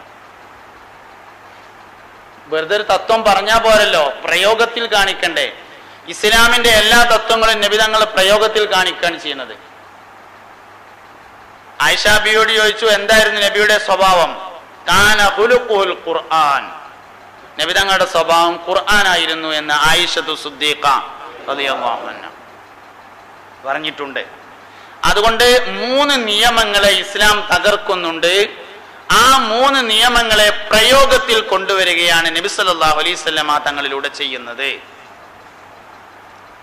സൈനബ ബിബി റളിയല്ലാഹു അൻഹ നബി സല്ലല്ലാഹു അലൈഹി വസല്ലമ തങ്ങളുടെ അമ്മായിയുടെ മകളാണെന്ന് പറഞ്ഞു. അമ്മായിന്റെ മോളെ സൗന്ദര്യം മനസ്സിലാക്കാന് 57 കൊല്ലം കാത്തുക്കേണ്ടി വന്നു എന്ന് ഒരാള് പറഞ്ഞാല് ഞമ്മക്കത് വിശ്വസിക്കാൻ പറ്റുമോ? ഇവിടെ സംഭവം അതാണുള്ളത്. കാലം വന്ന് തുണി പോയപ്പോ സൗന്ദര്യം മനസ്സിലായി എന്ന് വിരുന്ന് എന്നപ്പോ. ഇന്നത്തെ മാതിരിയല്ല, അന്ന് വിരുന്ന് പോകൽ വളരെ കൂടുതലുണ്ട്. നബിതങ്ങൾ കുടുംബബന്ധം ചേർക്കുന്ന ആളാണെന്നതിന് ആയിഷ ബീവി സാക്ഷിയാണ്. പുണ്യനബി കുടുംബബന്ധം ചേർക്കുന്ന ആളാണ് എന്നുള്ളതിന് ഖദീജ ബീവി റളിയല്ലാഹു അൻഹ സാക്ഷിയാണ്. അതുകൊണ്ട് കുടുംബബന്ധം ചേർത്തിരുന്ന നബിതങ്ങൾ അമ്മായിന്റെ വരേക്ക് പോയില്ല എന്ന് തീരുമാനിക്കാൻ ഒരു വഴിയില്ല. സൗന്ദര്യം മനസ്സിലാക്കാൻ 57 കൊല്ലം കഴിയേണ്ടി വന്നു എന്നതും മനസ്സിലാക്കാൻ ബുദ്ധിമുട്ടാണ്. ഇനി രണ്ടാമത് സൗന്ദര്യമൊക്കെ മനസ്സിലായിരുന്നു എന്ന് വെക്കുക. എന്നാല് സൈനബ ബീവിയെ കന്യകയായിരിക്കെ നബി തങ്ങൾക്ക് ആവശ്യമുണ്ടായിട്ട് ചോദിച്ചാൽ കെട്ടിച്ചൊടുക്കാത്ത ഒരു സാഹചര്യം അന്ന് നിലവിലുണ്ടോ? നിലവിലിപ്പോ അത് ആലോചിക്കേണ്ട കാര്യമുള്ളൂ. ഇല്ലല്ലോ. 100 വട്ടം സമ്മതമല്ലോ അവർക്ക്. നബി സല്ലല്ലാഹു അലൈഹി വസല്ലം തങ്ങൾ സൈനബാനെ വിവാഹം ചെയ്യാൻ തയ്യാറുണ്ട് എന്ന് പറഞ്ഞാൽ 100 വട്ടം സമ്മതാ. പക്ഷേ നബി സല്ലല്ലാഹു അലൈഹി വസല്ലം തങ്ങൾ അതിന് തയ്യാറായിട്ടില്ലെന്ന് മാത്രമല്ല, സൈനബ ബീവിയെ നിർബന്ധിച്ചാണ് വിവാഹം ചെയ്തത്. സയ്യിദ് റളിയല്ലാഹു അൻഹുവിനെ കൊണ്ട് നിർബന്ധിച്ച് ചെയ്യാൻ വേറൊരു കാരണമുണ്ട്. എന്താ കാരണം? ഉന്നത തറവാട്ടുകാരിയാണ് സൈനബ ബീവി. അതുകൊണ്ട് ഉന്നത തറവാട്ടിൽ തന്നെ ഭർത്താവ് വേണമെന്ന് ആഗ്രഹിച്ചിരുന്നു. ആ തറവാട് മഹിമെന്നും ഇവിടെ വേണ്ട എന്ന് തീരുമാനിക്കൽ ഏതിലുണ്ട്? സൈനബ ബീവിയെ സെയ്ദിന് വിവാഹം ചെയ്തു കൊടുക്കുന്നതിലുണ്ട്. സൈനബ ബീവിക്ക് അത് ഇഷ്ടമൊന്നുമല്ല, പക്ഷേ നബി തങ്ങൾ പറഞ്ഞതിന്റെ പേരിൽ മാത്രം അംഗീകരിച്ചു. അങ്ങനെയാണ് സൈനബയും സെയ്ദ് റളിയല്ലാഹു അൻഹും തമ്മിലുള്ള വിവാഹം നടക്കുന്നത്. മനസ്സോട് പൊരുത്തല്ല, നബി പറഞ്ഞതിന്റെ പേരിൽ മാത്രം അംഗീകരിച്ച് നടക്കുന്ന വിവാഹമാണ്. വിവാഹം നടന്നു. നബി സല്ലല്ലാഹു അലൈഹി വസല്ലം തങ്ങൾക്ക് സൈനബ ബീവി റളിയല്ലാഹു അൻഹയെ ആഗ്രഹമുണ്ടായിരുന്നുവെങ്കിൽ ആദ്യം ഒരു അടിമനെ കൊണ്ട് കെട്ടിച്ചിട്ട് പിന്നെ അടിമനെ ഒഴിവാക്കിച്ചിട്ട് പിന്നെ നബി തങ്ങൾക്ക് വിവാഹം ചെയ്യേണ്ട വല്ല ആവശ്യമുണ്ടോ? ഒരാവശ്യമില്ലല്ലോ. എന്നാ മാത്രമല്ല, നബി തങ്ങൾ പലരോടും കന്യകയെ വിവാഹം കഴിക്കാൻ പറയുകയും ചെയ്തിട്ടുണ്ട്. ജാബിർ റളിയല്ലാഹു അൻഹു കല്യാണം കഴിച്ചിട്ട് മദീനത്തെ പള്ളിയിൽ വന്നപ്പോ വസ്ത്രത്തിൽ സുഗന്ധത്തിന്റെ അടയാളം കണ്ടപ്പോ നബി തങ്ങൾ ചോദിച്ചു, ജാബിറെ പെണ്ണിട്ടിയോ? കല്യാണം കഴിഞ്ഞോ എന്ന് ചോദിച്ചു. അതേ നബിയെ, ഞാൻ കല്യാണം കഴിഞ്ഞു. കന്യകയെ അല്ലേ കല്യാണം കഴിച്ചത് എന്ന് ചോദിച്ചോ പറഞ്ഞു, അല്ല നബിയെ, കന്യകയെ അല്ല കല്യാണം കഴിച്ചിട്ടുള്ളത്. നബി തങ്ങൾ പറഞ്ഞു, അല്ലാ ബിക്റൻ തുലായിബുക വ തുലായിബുഹാ. ജാബിറെ, ഒരു കന്യകയെ നിനക്ക് കല്യാണം കഴിക്കാമായിരുന്നില്ലേ? എന്നാൽ നിനക്ക് അവളുമായും അവൾക്ക് നീയുമായും കളിക്കാമായിരുന്നില്ലേ ജാബിറെ? അനുയായികളോടൊക്കെ കന്യക വിവാഹം ചെയ്യാൻ വേണ്ടി പറയാം. എന്നിട്ട് ആക്ഷേപകർ പറയുന്ന സ്ത്രീലമ്പടനായ മുഹമ്മദ് നബി തള്ളാരൊക്കെ പോയിട്ട് കെട്ടും ചെയ്യാം. അതും ചെറുപ്പത്തിൽ തന്നെ അമ്മായിന്റെ മകളൊക്കെ കണ്ട് മനസ്സിലാക്കി വെച്ചിട്ട് വേറൊരു അടിമനെ കൊണ്ട് ആദ്യം കല്യാണം കഴിപ്പിച്ച് പിന്നെ ഒഴിവാക്കിയാണ്ട് കെട്ടുക. ഇങ്ങനെയൊക്കെ വിമർശിച്ചാൽ ഞമ്മക്കത് എങ്ങനെ ഉൾക്കൊള്ളാൻ പറ്റുക? അതൊക്കെ എന്തേലും വർത്താനം പറയാന്നുള്ള ഉള്ളൂ. ഓനാന് തോന്നിയ മാതിരി അവനങ്ങനെ പറയാന്നുള്ള വർത്താനാണത്. ബഹുമാനപ്പെട്ട നബി സല്ലല്ലാഹു അലൈഹി വസല്ലമ തങ്ങളോട് അല്ലാഹു തആല ഖുർആനിലുള്ളതല്ലാത്ത ഒരു വഹ്യ് നേരത്തെ നൽകിയിരുന്നു. 3 നിയമങ്ങളും ഇസ്ലാം അംഗീകരിക്കുന്നില്ല.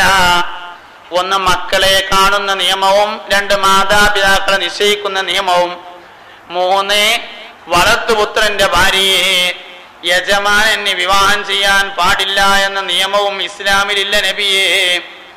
അതിനാൽ സെയ്ദ് തന്റെ ഭാര്യയെ വിവാഹമോചനം നടത്തുമ്പോൾ ഞങ്ങൾ വിവാഹം ചെയ്യണമെന്ന് അള്ളാന്റെ റസൂലിനെ അള്ളാഹ് നേരത്തെ അറിയിച്ചിരുന്നു.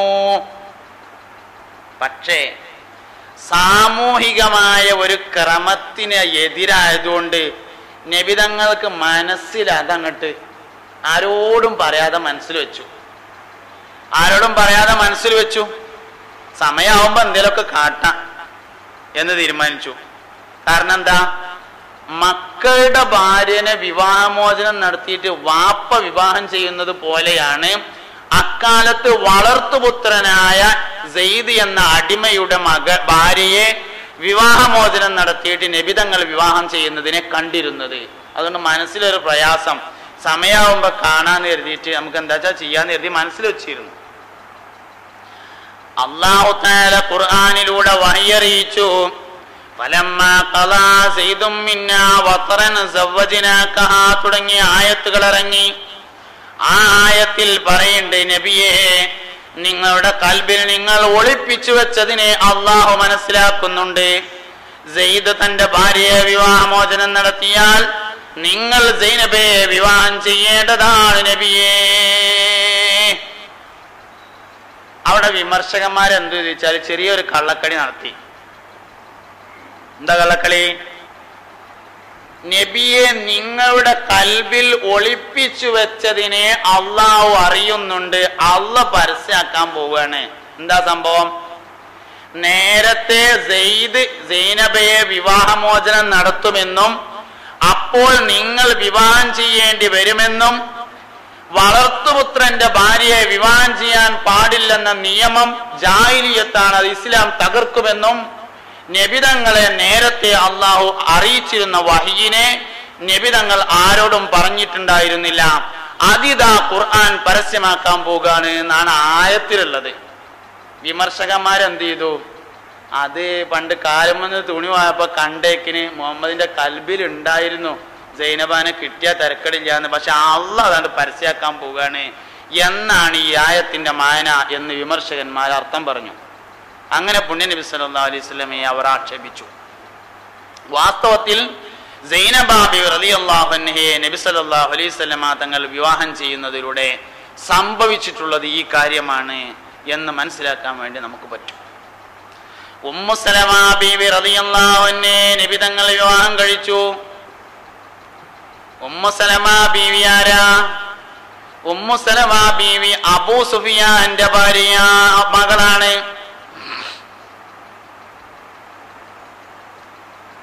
ഉമ്മു സലമ ബീവി അബൂ സലമ നേരത്തെ മക്കയിൽ നിന്ന് മദീനയിലേക്ക് ഹിജ്റ വന്നതാണ്. ഭാര്യ വരുന്നതിന് മുന്നേ നേരത്തെ ഹിജ്റ വന്നിരുന്നു. ഹിജ്റ വന്നിട്ട് യുദ്ധത്തിന് പോയപ്പോൾ യുദ്ധത്തിൽ മരണപ്പെട്ടു. അബൂ സലമ യുദ്ധത്തിൽ മരണപ്പെട്ടു. അതിനുശേഷമാണ് മദീനയിൽ നിന്ന് ഉമ്മു സലമ കൈക്കുഞ്ഞിനെയും വേറെ കുറെ കുട്ടികളേറ്റ് മദീനത്തേക്ക് വരുന്നത്. ഭർത്താവ് ഇവിടെ ഉണ്ടാവും എഴുതി വന്നതാണ്. വന്നു നോക്കുമ്പോ ഭർത്താവ് യുദ്ധത്തിൽ ഷഹീദായിട്ടുണ്ട്. ആരപ്പ ഈ വിവരം പറയാ? സ്വഹാബത്തിന് എല്ലാവർക്കും വലിയ വിഷമം. ഈ കുട്ടികളെ കൂടി ആരാ ഏറ്റെടുക്കുക? അതൊരു വിഷമം. സ്വഹാബത്തിന് എന്ത് പ്രതിസന്ധി വന്നാലും ഏറ്റെടുക്കാറുണ്ടായിരുന്നത് നബി സല്ലല്ലാഹു അലൈഹി വസല്ലമയാണ്. നിങ്ങളിൽ നിന്ന് ആരെങ്കിലും മരണപ്പെടുമ്പോ നിങ്ങളുടെ സ്വത്ത് ബാക്കിയുണ്ടെങ്കിൽ അത് നിങ്ങൾ ഓഹരി ചെയ്തെടുക്കണം. നിങ്ങളിൽ നിന്ന് ആരെങ്കിലും മരണപ്പെടുമ്പോ കടം ബാക്കിയാണെങ്കിൽ നിങ്ങൾ അത് എന്നോട് ചോദിക്കണേ എന്ന് ഹബീബുനാ റസൂലുള്ളാഹി. നിങ്ങളിൽ ഒരാൾ മരിക്കുമ്പോ സ്വത്ത് ബാക്കിയാണെങ്കിൽ എന്നോട് ഓരക്കുമെന്ന് വിവരം പറയോണ്ടൂന്നല്ല, പിന്നെ അത് നിങ്ങൾ ഓരച്ചെടുത്തോളി ആരാച്ച. കടം ബാക്കി വെച്ചിട്ട് ഒരാൾ മരണപ്പെടുകയാണെങ്കിൽ നിങ്ങൾ എന്നോട് പറയണത് നിങ്ങളുടെ കടം വീട്ടാൻ നിങ്ങളിൽ ആരേക്കാളും ബന്ധപ്പെട്ടവൻ ഞാനാകുന്നു എന്ന് ത്വാഹ നബി സല്ലല്ലാഹു അലൈഹി വസല്ലം. സ്വഹാബത്തിന്റെ എല്ലാ കാര്യവും നബി തങ്ങൾ അങ്ങനെ ഏറ്റെടുക്കാറുണ്ടായിരുന്നു. ഉമ്മു സലമ ബീവി റളിയല്ലാഹു അൻഹാ മക്കയിൽ നിന്ന് മദീനയിൽ വന്നപ്പോ ഭർത്താവ് മരണപ്പെട്ടിരിക്കുന്നു. ഏറ്റെടുക്കാനാരുമില്ല.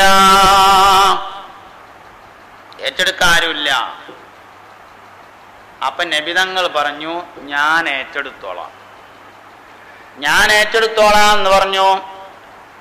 ബഹുമാനപ്പെട്ട ഉമ്മു സലമ റളിയല്ലാഹു അൻഹാ പറഞ്ഞു, നബിയേ, എനിക്ക് കുട്ടികൾ ധാരാളമാണ് നബിയേ, ഞാൻ പ്രായമായ സ്ത്രീയാകുന്നു പ്രവാചകരെ, എനിക്ക് ശക്തമായ ദേഷ്യമുള്ള സ്ത്രീയാണ് ഞാൻ നബിയേ.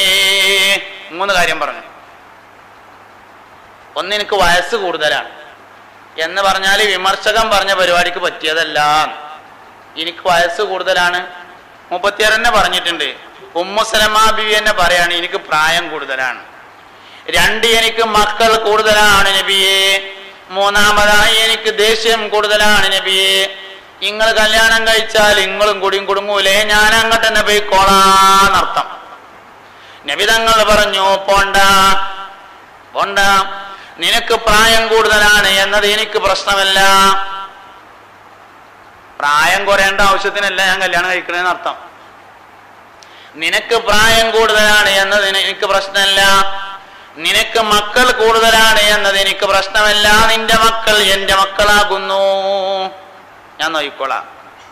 പിന്നെ നിനക്ക് ദേഷ്യം കൂടുതലാണെന്നല്ലേ, നിനക്ക് ദേഷ്യം കുറഞ്ഞു കിട്ടാൻ വേണ്ടി ഞാൻ അള്ളാഹുവിനോട് ദുആ ചെയ്യാം. ദ്വാരുന്നു. അങ്ങനെ വിവാഹം ചെയ്തു. എന്തേ കാര്യം? ഒരു സ്ത്രീക്ക് സംരക്ഷണം നൽകണമെങ്കിൽ ഒന്നുകിൽ വിവാഹബന്ധം ഹറാമായിരിക്കണം ഇസ്ലാമില്, അല്ലെങ്കിലോ കെട്ടുബന്ധം ഉണ്ടായിരിക്കണം. വിവാഹബന്ധം ഹറാമായ ആരും ഉമ്മു സലമക്ക് മദീനയിൽ ഇല്ല. ഇനി രക്ഷയുള്ളത് കെട്ടുബന്ധേ ഉള്ളൂ. ഈ കുട്ടികളെ കൂടി ആരെ മുഹമ്മദ് നബി അല്ലാതെ വേറൊരു മനുഷ്യൻ ഏറ്റെടുക്കുവോ? മുഹമ്മദ് നബി സല്ലല്ലാഹു അലൈഹി വസല്ലം തങ്ങളല്ലാതെ വേറൊരാൾ ഈ കുട്ടികളെ കൂടി ഏറ്റെടുക്കൂല. നബി തങ്ങൾ പറഞ്ഞു, ഞാൻ ഏറ്റെടുത്തോളാം, ഞാൻ ഏറ്റെടുക്കാം. ഉമ്മു സലമ ബിവി റളിയല്ലാഹു അൻഹയെ നബി തങ്ങൾ വിവാഹം ചെയ്തു. ഉമ്മു ഹബീബ ബിവി റളിയല്ലാഹു അൻഹയെ നബി തങ്ങൾ വിവാഹം കഴിച്ചു. ഉമ്മു ഹബീബ ബിവി റളിയല്ലാഹു അൻഹ അബൂ സുഫിയാന്റെ ഭാര്യ മകളാണ്. നേരത്തെ ഭാര്യയും ഭർത്താവും കൂടി ഇസ്ലാം മതം സ്വീകരിച്ചു. ഉമ്മു ഹബീബ ബീവിയാണ് റംല ബീവി എന്ന പേരിൽ അറിയപ്പെടുന്നത്. നേരത്തെ ഭാര്യയും ഭർത്താവും ഇസ്ലാം സ്വീകരിച്ചിട്ട് മക്കത്ത് നിൽക്കാൻ കോലല്ലാത്തോണ്ട് എത്യോപ്യയിലേക്ക് ഹിജ്റ പോയി. നജാഷി രാജാവിന്റെ നാട്ടിലേക്ക് ഹിജ്റ പോയി. എത്യോപ്യയിൽ ചെന്ന് നോക്കുമ്പോ അവിടെ നിറയെ കള്ളുടിയന്മാരാ. അപ്പോ ഉമ്മു ഹബീബാന്റെ ഭർത്താവ് നേരത്തെ കള്ളുടിയനായിരുന്നു മുസ്ലിം ആകണേന്റെ മുമ്പ്. അപ്പോ ഈ കള്ളുടിന്റെ ആ സാഹചര്യമൊക്കെ ഇങ്ങനെ കണ്ടപ്പോ, അതിന്റെ ആ നീക്കുപോക്കൊക്കെ ഇങ്ങനെ കണ്ടപ്പോ മൂപ്പർക്ക് അതിനോട് ചെറിയൊരാഗ്രഹം. അങ്ങനെയല്ലോ ഈ പിന്നെ ചായ കുടിക്കുന്ന ആൾക്കാര് എവിടെ ചെന്നാലും ചായപ്പീടിക വേഗം കാണും. അങ്ങനെയാണ്. ബീഡി വലിക്കുന്ന ആൾക്കാര് എവിടെ ചെന്നാലും ബീഡി വലിക്കാൻ പറ്റിയ സ്ഥലം വേഗം കണ്ടുപിടിക്കും. അങ്ങനെയാണ്. കള്ളുടിയന്മാർ എവിടെ ചെന്നാലും കള്ള് ഷാപ്പ് വേഗം കണ്ടുപിടിക്കും. അങ്ങനെ മൂപ്പർക്ക് ഇതിന്റെ വാസനയൊക്കെ കൂടി ഇങ്ങനെ വന്നു നോക്കുമ്പോ തിരക്കടില്ലാന്ന് തോന്നിയപ്പോ ഉമ്മ ഹബീബാട് പറഞ്ഞു, ക്രിസ്തു മതം തന്നെ കേട്ടോ നല്ല മതം എന്ന് പറഞ്ഞു. എന്ത് പറഞ്ഞു? ക്രിസ്തു മതം തന്നെയാണ് നല്ല മതം കേട്ടോ എന്ന് പറഞ്ഞു. എന്ത് വർത്താന മനുഷ്യങ്ങളീ പറഞ്ഞത്? എടങ്ങറ അല്ല റബ്ബേ ഈ ചങ്ങായിനെ കൊണ്ട് എന്തെങ്ങളീ പറയണത്? മുർത്തദ്ദായി പോലെ ഇസ്ലാമിന്ന് പുറത്തു പോലെന്ന് ചോദിച്ചു. അതൊന്നും കുഴപ്പമില്ല, ക്രിസ്തു മതമാണ് നല്ലതെന്ന് എനിക്ക് ഇവിടെ വന്നപ്പോൾ മനസ്സിലാവുന്നുണ്ട് പറഞ്ഞു. കുരിശ് ധരിച്ചു. ഉമ്മു സലമയുടെ ഭർത്താവ് ക്രിസ്തു മതത്തിൽ ചേർന്നു കള്ളുടിയനായി. എത്യോപ്യയിൽ ഉമ്മു ഹബീബ റളിയല്ലാഹു അൻഹ ഒറ്റപ്പെട്ടു. എന്ത് ചെയ്യണമെന്നറിയാതെ വിഷമിച്ചു. ആരുമില്ല, എവിടുക്കാ പോകുക? പൈസയില്ല, ഒന്നുമില്ല. വിഷമം അറിഞ്ഞ ത്വാഹ നബി സല്ലല്ലാഹു അലൈഹി വസല്ലമ തങ്ങൾ നജാഷി രാജാവിനെ വിവരമറിയിച്ചു. മദീനയിൽ നിന്ന് ഞാൻ എന്റെ വക്കാലത്തുമായി ഒരാളെ അങ്ങോട്ട് അയക്കുന്നുണ്ട്. അബൂ സുഫിയാൻ എന്ന ഖുറൈശി പ്രമാണിയുടെ മകൾ ഉമ്മു ഹബീബ എത്യോപ്യയിൽ ഒറ്റപ്പെട്ടിട്ടുണ്ട് നിങ്ങളുടെ നാട്ടിൽ. ഞാൻ അവളെ വിവാഹം ചെയ്യാൻ ആഗ്രഹിക്കുന്നുണ്ട്. അതുകൊണ്ട് എന്റെ വക്കാലത്തുമായി മദീനയിൽ നിന്നൊരാൾ വരും. എനിക്ക് വേണ്ടി നിങ്ങൾ അവളെ വിവാഹം ചെയ്തു കൊടുക്കണം എന്ന് പറഞ്ഞയച്ചു. മദീനയിൽ നിന്ന് നബി തങ്ങളുടെ വക്കാലത്തുമായി ഒരു സ്വഹാബി വര്യൻ എത്യോപ്യയിൽ പോയി. നജാഷി രാജാവിനെ കണ്ടു. 400 സ്വർണ്ണ നാണയങ്ങൾ സമ്മാനമായി നജാഷി രാജാവ് നിശ്ചയിക്കുകയും അത് മഹറായി കൊണ്ട് പറഞ്ഞുകൊണ്ട് നബി തങ്ങൾക്ക് വേണ്ടി അവിടെ വെച്ച് നജാഷി രാജാവിന്റെ കാർമ്മികത്വത്തിൽ ഉമ്മു ഹബീബ റളിയല്ലാഹു അൻഹയെ വിവാഹം കഴിക്കുകയും ചെയ്തു. 61 വയസ്സാണെന്ന്. 61 വയസ്സാണ്. വിമർശകൻ ഭരണ വിഷയത്തിനല്ല എന്നർത്ഥം. എത്യോപ്യയിൽ നിന്ന് ഉമ്മു ഹബീബ റളിയല്ലാഹു അൻഹയെ നബി തങ്ങൾ വിവാഹം കഴിച്ചിട്ട് 6ാമത്തെ കൊല്ലമാണ് മദീനയിൽ വെച്ച് അവർ കണ്ടുമുട്ടുന്നത്. 6 കൊല്ലം കഴിഞ്ഞിട്ടാണ് ഒരു കണ്ടുമുട്ടുന്നത്. വിമർശകന്മാര് പറഞ്ഞ ആവശ്യത്തിനാണെങ്കിൽ ഫ്ലൈറ്റിന് ടിക്കറ്റ് എടുത്തുകൊണ്ടാണ് പോകൂലേ? അല്ലെങ്കിൽ ഈ വിമർശനത്തിൽ ഒരർത്ഥവും ഇല്ല കേട്ടോ. മുഹമ്മദ് നബി സല്ലല്ലാഹു അലൈഹി വസല്ലം തങ്ങൾ എന്ത് പറഞ്ഞാലും ദീനിന്റെ നിയമമാവൂലേ? അത് ആവുമല്ലോ. അങ്ങനെയാണെങ്കിൽ ഇത്ര സ്ത്രീകളോട് താല്പര്യമുള്ള ആളാണെങ്കിൽ നഊദു ബില്ലാഹ് സിനയെ ഇസ്ലാം അനുവദിക്കേണ്ടതല്ലേ? നബി തങ്ങൾക്ക് പ്രഖ്യാപിച്ച പോരെ? വ്യഭിചാരത്തിന് തയ്യാറുള്ള സ്ത്രീകൾ വീടിന്റെ മുമ്പിൽ കാലു നാട്ടിയിട്ട് അതിൽ എഴുതി വെക്കുന്ന കാലാണത്. വീട്ടിന്റെ മുമ്പിൽ ഒരു പര വെച്ചിട്ടേ അയിമ എഴുതി വെക്കുന്ന കാലത്താണ് നബി തങ്ങൾ വരുന്നത് സല്ലല്ലാഹു അലൈഹി വസല്ലം. വ്യഭിചാരത്തിന് തയ്യാറുള്ള സ്ത്രീകള്. ഏത് പെണ്ണിനെയാണ് നബി തങ്ങൾ ആഗ്രഹിച്ചാൽ കിട്ടാത്തത്? ഖുറൈശികൾ നബി തങ്ങൾക്ക് കൊടുത്ത ഓഫർ എന്നു പറഞ്ഞ പെണ്ണിനൊക്കെ കെട്ടിച്ചു തരാന്നല്ലേ. പിന്നെയും നബി തങ്ങൾ സ്ത്രീലംബടനാണ് എന്ന് ആക്ഷേപിക്കുന്നതിൽ എന്തർത്ഥമുള്ളത്? ഉമ്മ ഹബീബ റളിയല്ലാഹു അൻഹയെ നബി തങ്ങൾ വിവാഹം ചെയ്തിട്ട് 6 വർഷത്തിന് ശേഷമാണ് നബിയും ഉമ്മ ഹബീബയും തമ്മിൽ കണ്ടുമുട്ടുന്നത്. നബി തങ്ങളോട് വലിയ മഹബത്തായി ഉമ്മ ഹബീബ റളിയല്ലാഹു അൻഹക്ക്. ഒരിക്കലേ അബൂ സുഫിയാൻ മദീനയിൽ വന്നപ്പോൾ ഉമ്മു ഹബീബിനെ കാണാൻ വേണ്ടി ചെന്നു. അബൂ സുഫിയാൻ വലിയ മധ്യസ്ഥനായിരുന്നു, മധ്യസ്ഥൻ പറയുന്ന ആളായിരുന്നു. അബൂ സുഫിയാൻ മക്ക ഫതഹിന് ശേഷം ഇസ്ലാം സ്വീകരിച്ചിട്ടോ റളിയല്ലാഹു അൻഹു. അള്ളാഹു അവരെയും നമ്മളെയും തൃപ്തിപ്പെടട്ടെ. പറയുമ്പോൾ അങ്ങനെയൊക്കെ പറയാന്നുള്ളൂ, ഇസ്ലാമായ പിന്നെ എല്ലാം പോയി. പഴയ കാലത്ത് വലിയ മധ്യസ്ഥനായിരുന്നു. അങ്ങനെ മദീനയിൽ മദ്യം വരാൻ വേണ്ടി വന്നപ്പോ മോളെ വരണ്ടല്ലോ ഇവിടെ ഒന്ന് പോയി വെക്കാന്ന് എഴുതിയിട്ട് ഉമ്മു ഹബീബാന്റെ പെരേക്ക് ചെന്നു. വാപ്പയാണെന്ന് കണ്ടപ്പോ അതിൽ പറഞ്ഞില്ല. മുറ്റത്ത് ഇങ്ങനെ കുറെ നേരം നിന്ന് മോളെ മോളെ എന്നൊക്കെ വിളിച്ചു, ഉണ്ടില്ല. അവസാനമുള്ള അധികാരം വെച്ച് വാതിൽ ചവിട്ടി തുറന്നു. അകത്ത് കയറിയപ്പോ ഉമ്മ ഹബീബ അവിടെ ഉണ്ട്. ഇരിക്കണോടൊന്ന് നീച്ചില്ല. എന്താടി വാപ്പാനെ കണ്ടാച്ച് നീച്ചാത്തെന്ന് ചോദിച്ചാണ്ട് ഇരിക്കണോടത്ത് വലിച്ചിട്ടു. അപ്പൊ നീച്ചു. ഇരിക്കാൻ നോക്കുമ്പോ സ്ഥലമൊന്നുമില്ല, ഇരിക്കാനോട്ട് പറയണമില്ല. അപ്പൊ അവിടെ ഒരു സ്റ്റൂൾ ഉണ്ടായിരുന്നു. അയിമ അങ്ങനെ അബൂ സുഫിയാൻ ഇരിക്കാൻ ചെന്നേക്ക് അയിമ മുസല്ലട്ടീന്ന് ഒറ്റ വലിയ വലിച്ചു. മുസല്ല എന്ത് പണിയാ മളയിച്ച് കാട്ടണതെന്ന് ചോദിച്ചു. ഒന്നുമല്ല, അത് അള്ളാഹ് റസൂൽ ഇരിക്കണ മുസല്ലയാണ്, അയിമ നിങ്ങൾക്ക് ഇരിക്കാൻ പറ്റൂല പറഞ്ഞു. പാപ്പാടേ, അള്ളാഹ് റസൂൽ ഇരിക്കണ മുസല്ലയാണ്. ഇവിടെ വരുമ്പോ ഈ മുസല്ല ഈ വിരിപ്പ് ഇട്ടിട്ട് ഇതിലാണ് ഇരിക്കല്, അതിൽ നിങ്ങൾക്ക് ഇരിക്കാൻ പറ്റൂല എന്ന് പറഞ്ഞു സയ്യിദത്തുന ഉമ്മു ഹബീബ റളിയല്ലാഹു അൻഹ. അബൂ സുഫിയാൻ ചിന്തിക്കാൻ കാരണമായത് ഉമ്മു ഹബീബയുടെ ഈ പെരുമാറ്റാണ്. ഇതെന്താ സംഭവം എന്ന് ചിന്തിക്കാൻ തയ്യാറായി. മഹാനവർകൾ പിന്നീട് ഇസ്ലാം സ്വീകരിക്കുന്നതിലേക്ക് എത്തിക്കുന്നത് ഈ സംഭവമാണ് എന്ന് കാണാൻ പറ്റും. നബി സല്ലല്ലാഹു അലൈഹി വസല്ലം തങ്ങളുടെ ഓരോ വിവാഹങ്ങളും ഈ രൂപത്തിലാണ്.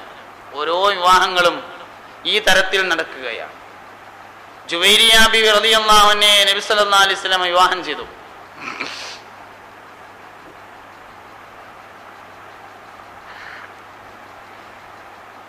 ജൂത സ്ത്രീയായിരുന്നു ജുവൈരിയ ബിവി. ജൂത സ്ത്രീയാണെന്ന് മാത്രല്ല, അതിലെ വലിയ തലൈവിയായിരുന്നു. പുണ്യ നബി സല്ലല്ലാഹു അലൈഹി വസല്ലം തങ്ങൾ ജുവൈരിയ ബിവി റളിയല്ലാഹു അൻഹക്കും ഇതുപോലെ ഇഷ്ടമുള്ളത് തിരഞ്ഞെടുക്കാനുള്ള അവസരം കൊടുത്തതാണ്. ഇസ്ലാമിനെയും നബി സല്ലല്ലാഹു അലൈഹി വസല്ലം തങ്ങളെയും അവർ തിരഞ്ഞെടുക്കുകയാണ് ചെയ്യുന്നത്. നബി തങ്ങളുടെ അവസാനത്തെ വിവാഹം നടക്കുന്നത് ഹിജ്റ 7-ാം വർഷമാണ്. ഞാൻ ഈ വിഷയം അവസാനിപ്പിക്കുന്നതിന് മുമ്പ് ഇങ്ങനെ ഒരു കാര്യം പറയുന്നുണ്ട്. ഞാൻ ഇങ്ങനെയൊക്കെ പറയുമ്പോഴും നമ്മുടെ മനസ്സിൽ ഇങ്ങനെ എങ്ങനെയായാലും വന്നുകൊണ്ടിരിക്കും. അങ്ങനെയൊക്കെ ആയാലും എല്ലാവർക്കും 4 നബി തങ്ങൾക്ക് 9 ആയത് ശരിയായില്ലല്ലോ എന്ന് പിന്നെയും വരും. അതുകൊണ്ട് ഞാൻ ഈ പറയുന്ന അവസാന ഭാഗങ്ങൾ നല്ലോണം ശ്രദ്ധിക്കണം. വിവാഹവുമായി ബന്ധപ്പെട്ട് ഖുർആനിൽ 2 പരാമർശങ്ങളാണുള്ളത്. 2 സ്ഥലത്താണ് പരാമർശമുള്ളത്. ഒന്ന് സൂറത്തുൻ നിസാഇന്റെ 3-ാമത്തെ ആയത്തിലാണ്. സൂറത്തുൻ നിസാഇന്റെ 3-ാമത്തെ ആയത്തിലാണ് ഒരു പരാമർശമുള്ളത്. വഇൻ ഖിഫ്തും അല്ലാ തുഖ്സിദൂ ഫിൽ യതാമാ ഫൻകിഹൂ മാ തബലകും മിനൻ നിസാഇ മസ്നാ വസുലാസ വറുബാ. അതാണ് ഒരു പരാമർശം. 2-ാമത്തെ ഒരു പരാമർശം ഉള്ളത് സൂറത്തുൽ അഹ്സാബിന്റെ 52-ാമത്തെ ആയത്തിലാണ്. സൂറത്തുൽ അഹ്സാബിന്റെ 52-ാമത്തെ ആയത്തിലാണ് മറ്റൊരു പരാമർശമുള്ളത്. 2 പരാമർശം കൂടിയും കൂട്ടിവെച്ചാല് ഏതാനും കാര്യങ്ങൾ കിട്ടും. ഒന്നാമത് കിട്ടുന്ന കാര്യം, യത്തീം കുട്ടിയെ വിവാഹം ചെയ്യണമെങ്കിൽ വലിയ നീതിബോധം ആവശ്യമാണ് എന്നാണ് ഒന്നാമത്തെ കാര്യം. നല്ലോണം ശ്രദ്ധിക്കട്ടോ, ഇതിന്റെ ഏറ്റവും കാതലായ ഭാഗമാണ്. ഞാൻ അവസാനിപ്പിക്കാൻ പോവാം, 3 മണിയായി. ഒന്ന്, ഈ ആയത്തിൽ നിന്ന് കിട്ടുന്നത് യത്തീം കുട്ടിയെ വിവാഹം ചെയ്യണമെങ്കിൽ വലിയ നീതിബോധം ആവശ്യമാണ്. അത് നിങ്ങൾക്ക് ഭയമാണ് തോന്നുന്നതെങ്കിൽ യത്തീം അല്ലാത്ത 2, 3, 4 നിങ്ങൾ വിവാഹം കഴിച്ചോളൂ. അപ്പോൾ ഒന്ന്, യത്തീം കുട്ടിയെ വിവാഹം ചെയ്യാൻ നീതിബോധം ആവശ്യമാണ്. 2, അല്ലാത്തത് 2, 3, 4 വിവാഹം കഴിക്കാം. സൂറത്തുൻ നിസാഇന്റെ 3-ാം ആയത്തിന്റെ അവസാന ഭാഗത്തിലും സൂറത്തുൽ അഹ്സാബിന്റെ 52-ാം ആയത്തിന്റെ അവസാന ഭാഗത്തിലും അടിമ സ്ത്രീകളെ വിവാഹം ചെയ്യാം എന്ന് പറയുന്നുണ്ട്. 2 ആയത്തിലുണ്ട് അടിമ സ്ത്രീകളെ വിവാഹം ചെയ്യാം. അതാണ് 3-ാമത്തെ കാര്യം. 4-ാമത്തെ കാര്യം സൂറത്തുൽ അഹ്സാബിന്റെ 52-ൽ നബിതങ്ങളുടെ വിവാഹവുമായി ബന്ധപ്പെട്ടതാണ്. നബിയെ ഇനി നിങ്ങൾ വിവാഹം ചെയ്യാൻ പാടില്ല എന്ന് പറയുന്നതാണ് അഹ്സാബിന്റെ 52-ലെ ആദ്യ ഭാഗം. ഇനി നിങ്ങൾ വിവാഹം ചെയ്യാൻ പാടില്ല. 6-ാമത്തേത് നിലവിലുള്ള ഒരു ഭാര്യയെ വിവാഹമോചനം നടത്തിയിട്ട് വേറൊരു പെണ്ണിനെ കൊണ്ടുവരാനും പാടില്ല. എണ്ണം തേക്കാൻ വേണ്ടിയിട്ട് നിലവിലുള്ള ഒന്നുണ്ട് ഒഴിവാക്കിയിട്ട് വേറെ എടുക്കുക, അതും പാടില്ല. 6-ാമത്തേത് നിങ്ങൾ വിവാഹം ചെയ്ത ഒരു സ്ത്രീയെ നബിയെ നിങ്ങൾ വിവാഹമോചനം നടത്താൻ പാടില്ല. സൂറത്തുൻ നിസാഇന്റെ 3-ഉം സൂറത്തുൽ അഹ്സാബിന്റെ 52-ഉം കൂടി ചേർത്ത് വെച്ചാൽ ഈ 6 കാര്യങ്ങൾ അതിൽ നിന്ന് കിട്ടും. 6 കാര്യം കിട്ടും. ഓരോന്നും പരിശോധിക്കാം. യത്തീം കുട്ടികളെ സ്വന്തം മക്കളായി വളർത്തുന്ന രീതി അന്നുണ്ട്.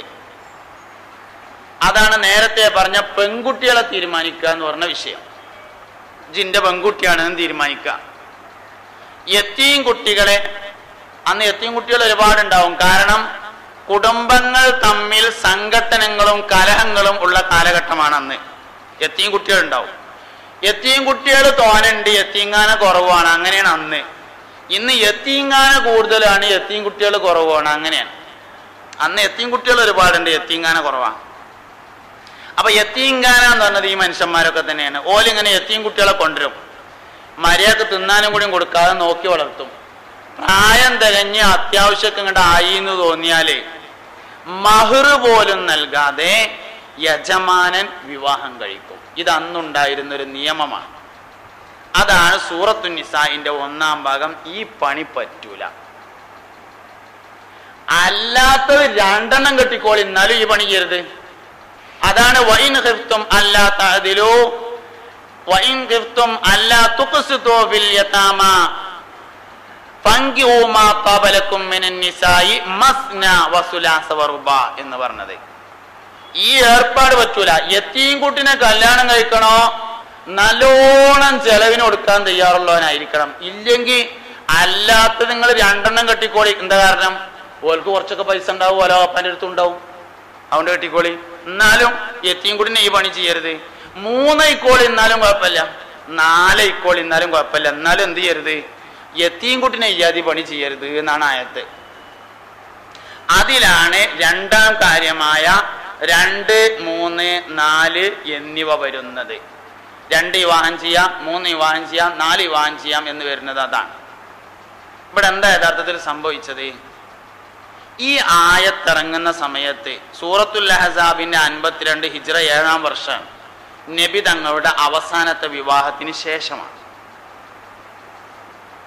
എന്തായാലുള്ളത് ഈ ആയത്തിറങ്ങുന്ന സമയത്ത് നബി തങ്ങൾക്ക് 9 ഭാര്യമാരും സ്വഹാബത്തിന് 4, 3, 2, 1 പെണ്ണെട്ടാത്തവര്. ഇങ്ങനെയാണ്. ലോണം ശ്രദ്ധിക്കട്ടോ. സ്വഹാബത്തിന്റെ കൂട്ടത്തിൽ കല്യാണം കഴിക്കാത്തവരുണ്ട്, 2 ഉള്ളവരുണ്ട്, 3 ഉള്ളവരുണ്ട്, 4 ഉള്ളവരുണ്ട്. സിദ്ദീഖുൽ അക്ബർ റളിയല്ലാഹു അൻഹു കുറെ വിവാഹം കഴിച്ചിരുന്നു. ഈ ആയത്തിറങ്ങുമ്പോ 4 ഉള്ളൂ, അതിൽ താഴെ 3 ഉള്ളൂ. ഉമർ റളിയല്ലാഹു അൻഹു 8 വിവാഹം കഴിച്ചിരുന്നു. ഈ ആയത്തിറങ്ങുമ്പോ 4 ഉള്ളൂ. ഓരോരുത്തരും അങ്ങനെ തന്നെയാണ്. അലി റളിയല്ലാഹു അൻഹു മാത്രമാണ് ഫാത്തിമ ബീവിക്ക് ശേഷം വേറെ വിവാഹം കഴിച്ചിട്ടുള്ളൂ. അല്ലാത്തവർക്കൊക്കെ നേരത്തെ ധാരാളം ഭാര്യമാരുണ്ട്. നേരത്തെ ഞാൻ പറഞ്ഞു അബൂ സുഫിയാൻ 20 ഭാര്യമാരുണ്ട്. ഒന്നുള്ളതിനെ 4 പിന്നെ 20 ഉണ്ടായിരുന്നതിനെ 4 പരിമിതപ്പെടുത്തിയതാണ്. ഇനി നിങ്ങൾ വിവാഹം ചെയ്യാൻ പാടില്ല. ഇനി വിവാഹം ചെയ്യുകയാണെങ്കിൽ 4 വരെ പറ്റുള്ളൂ. ആരോടും താങ്കളുടെ ഭാര്യമാരെ ഒഴിവാക്കാൻ ഇസ്ലാം പറഞ്ഞിട്ടില്ല. എന്ന് പറഞ്ഞാൽ എല്ലാവർക്കും 4-ൽ താഴെയാണ്, അല്ലെങ്കിൽ 4ആണ്. നബി തങ്ങൾക്ക് 9ആണ്. ഉള്ളോർത്ത് നിലനിർത്തിയിരിക്കുകയാണ്. ഇനി കൂട്ടാൻ പാടില്ല, കൂട്ടുകയാണെങ്കിൽ 4 വരെ പറ്റുള്ളൂ എന്നാണ് യഥാർത്ഥത്തിൽ പറഞ്ഞിട്ടുള്ളത്. അത് സൂറത്തുൽ അഹ്സാബിന്റെ തഫ്സീർ നോക്കിയാൽ നമുക്ക് കിട്ടും. ഇതാണ് പറഞ്ഞത്. അപ്പൊ 1 പറ്റും, 2 പറ്റും, 3 പറ്റും, 4 പറ്റും. രണ്ടാം ഭാഗം സൂറത്തുൻ നിസാഇന്റെ 3-ാം ആയത്തിലെ 3-ാം ഭാഗത്തേക്ക് വരുമ്പോ അടിമയെ വിവാഹം ചെയ്യാൻ പറയുന്നുണ്ട്. അടിമനെ വിവാഹം ചെയ്താൽ എന്താ? അടിമയെ വിവാഹം ചെയ്താൽ അടിമത്ത സമ്പ്രദായം നിലനിർത്തലല്ലേ ഇസ്ലാം ചെയ്യുന്നത് എന്നാണ് ചോദ്യം. അല്ല, അടിമയെ വിവാഹം ചെയ്താൽ അടിമത്ത സമ്പ്രദായം ഇല്ലാതാക്കുകയാണ് ഇസ്ലാം ചെയ്യുന്നത്. അതെന്താ അങ്ങനെ? അങ്ങനെയാണ്. എന്തേ? അടിമയെ ഒരാൾ വിവാഹം ചെയ്താൽ ആ അടിമയെ പിന്നീട് വിൽക്കാൻ പാടില്ല. അതിൽ കുട്ടികളുണ്ടായാല് മകൻ അപ്പോൾ തന്നെ സ്വതന്ത്രനാണ്, മകൾ അപ്പോൾ തന്നെ സ്വതന്ത്രനാണ്. എന്ന് പറഞ്ഞാൽ ഈ അടിമ സ്ത്രീയിൽ നിന്ന് ഇനി അടിമ കുട്ടികൾ ഉണ്ടാവൂല എന്നർത്ഥം. അപ്പൊ അടിമത്ത സമ്പ്രദായം ഉണ്ടാക്കുക ഇല്ലാതാക്കാണ്. യജമാനൻ മരണപ്പെടുന്നതോടുകൂടി അടിമ സ്ത്രീയായിരുന്ന ഭാര്യ സ്വതന്ത്രയാവുകയും സ്വത്തിൽ അനന്തരം കിട്ടും ചെയ്യും. അപ്പൊ യജമാനൻ മരണപ്പെടുന്നതോടുകൂടി ആ സ്ത്രീയും സ്വതന്ത്രയാകും. കുട്ടികളുണ്ടായാൽ കുട്ടികൾ നേരത്തെ തന്നെ സ്വതന്ത്രന്മാരുമാണ്. അടിമ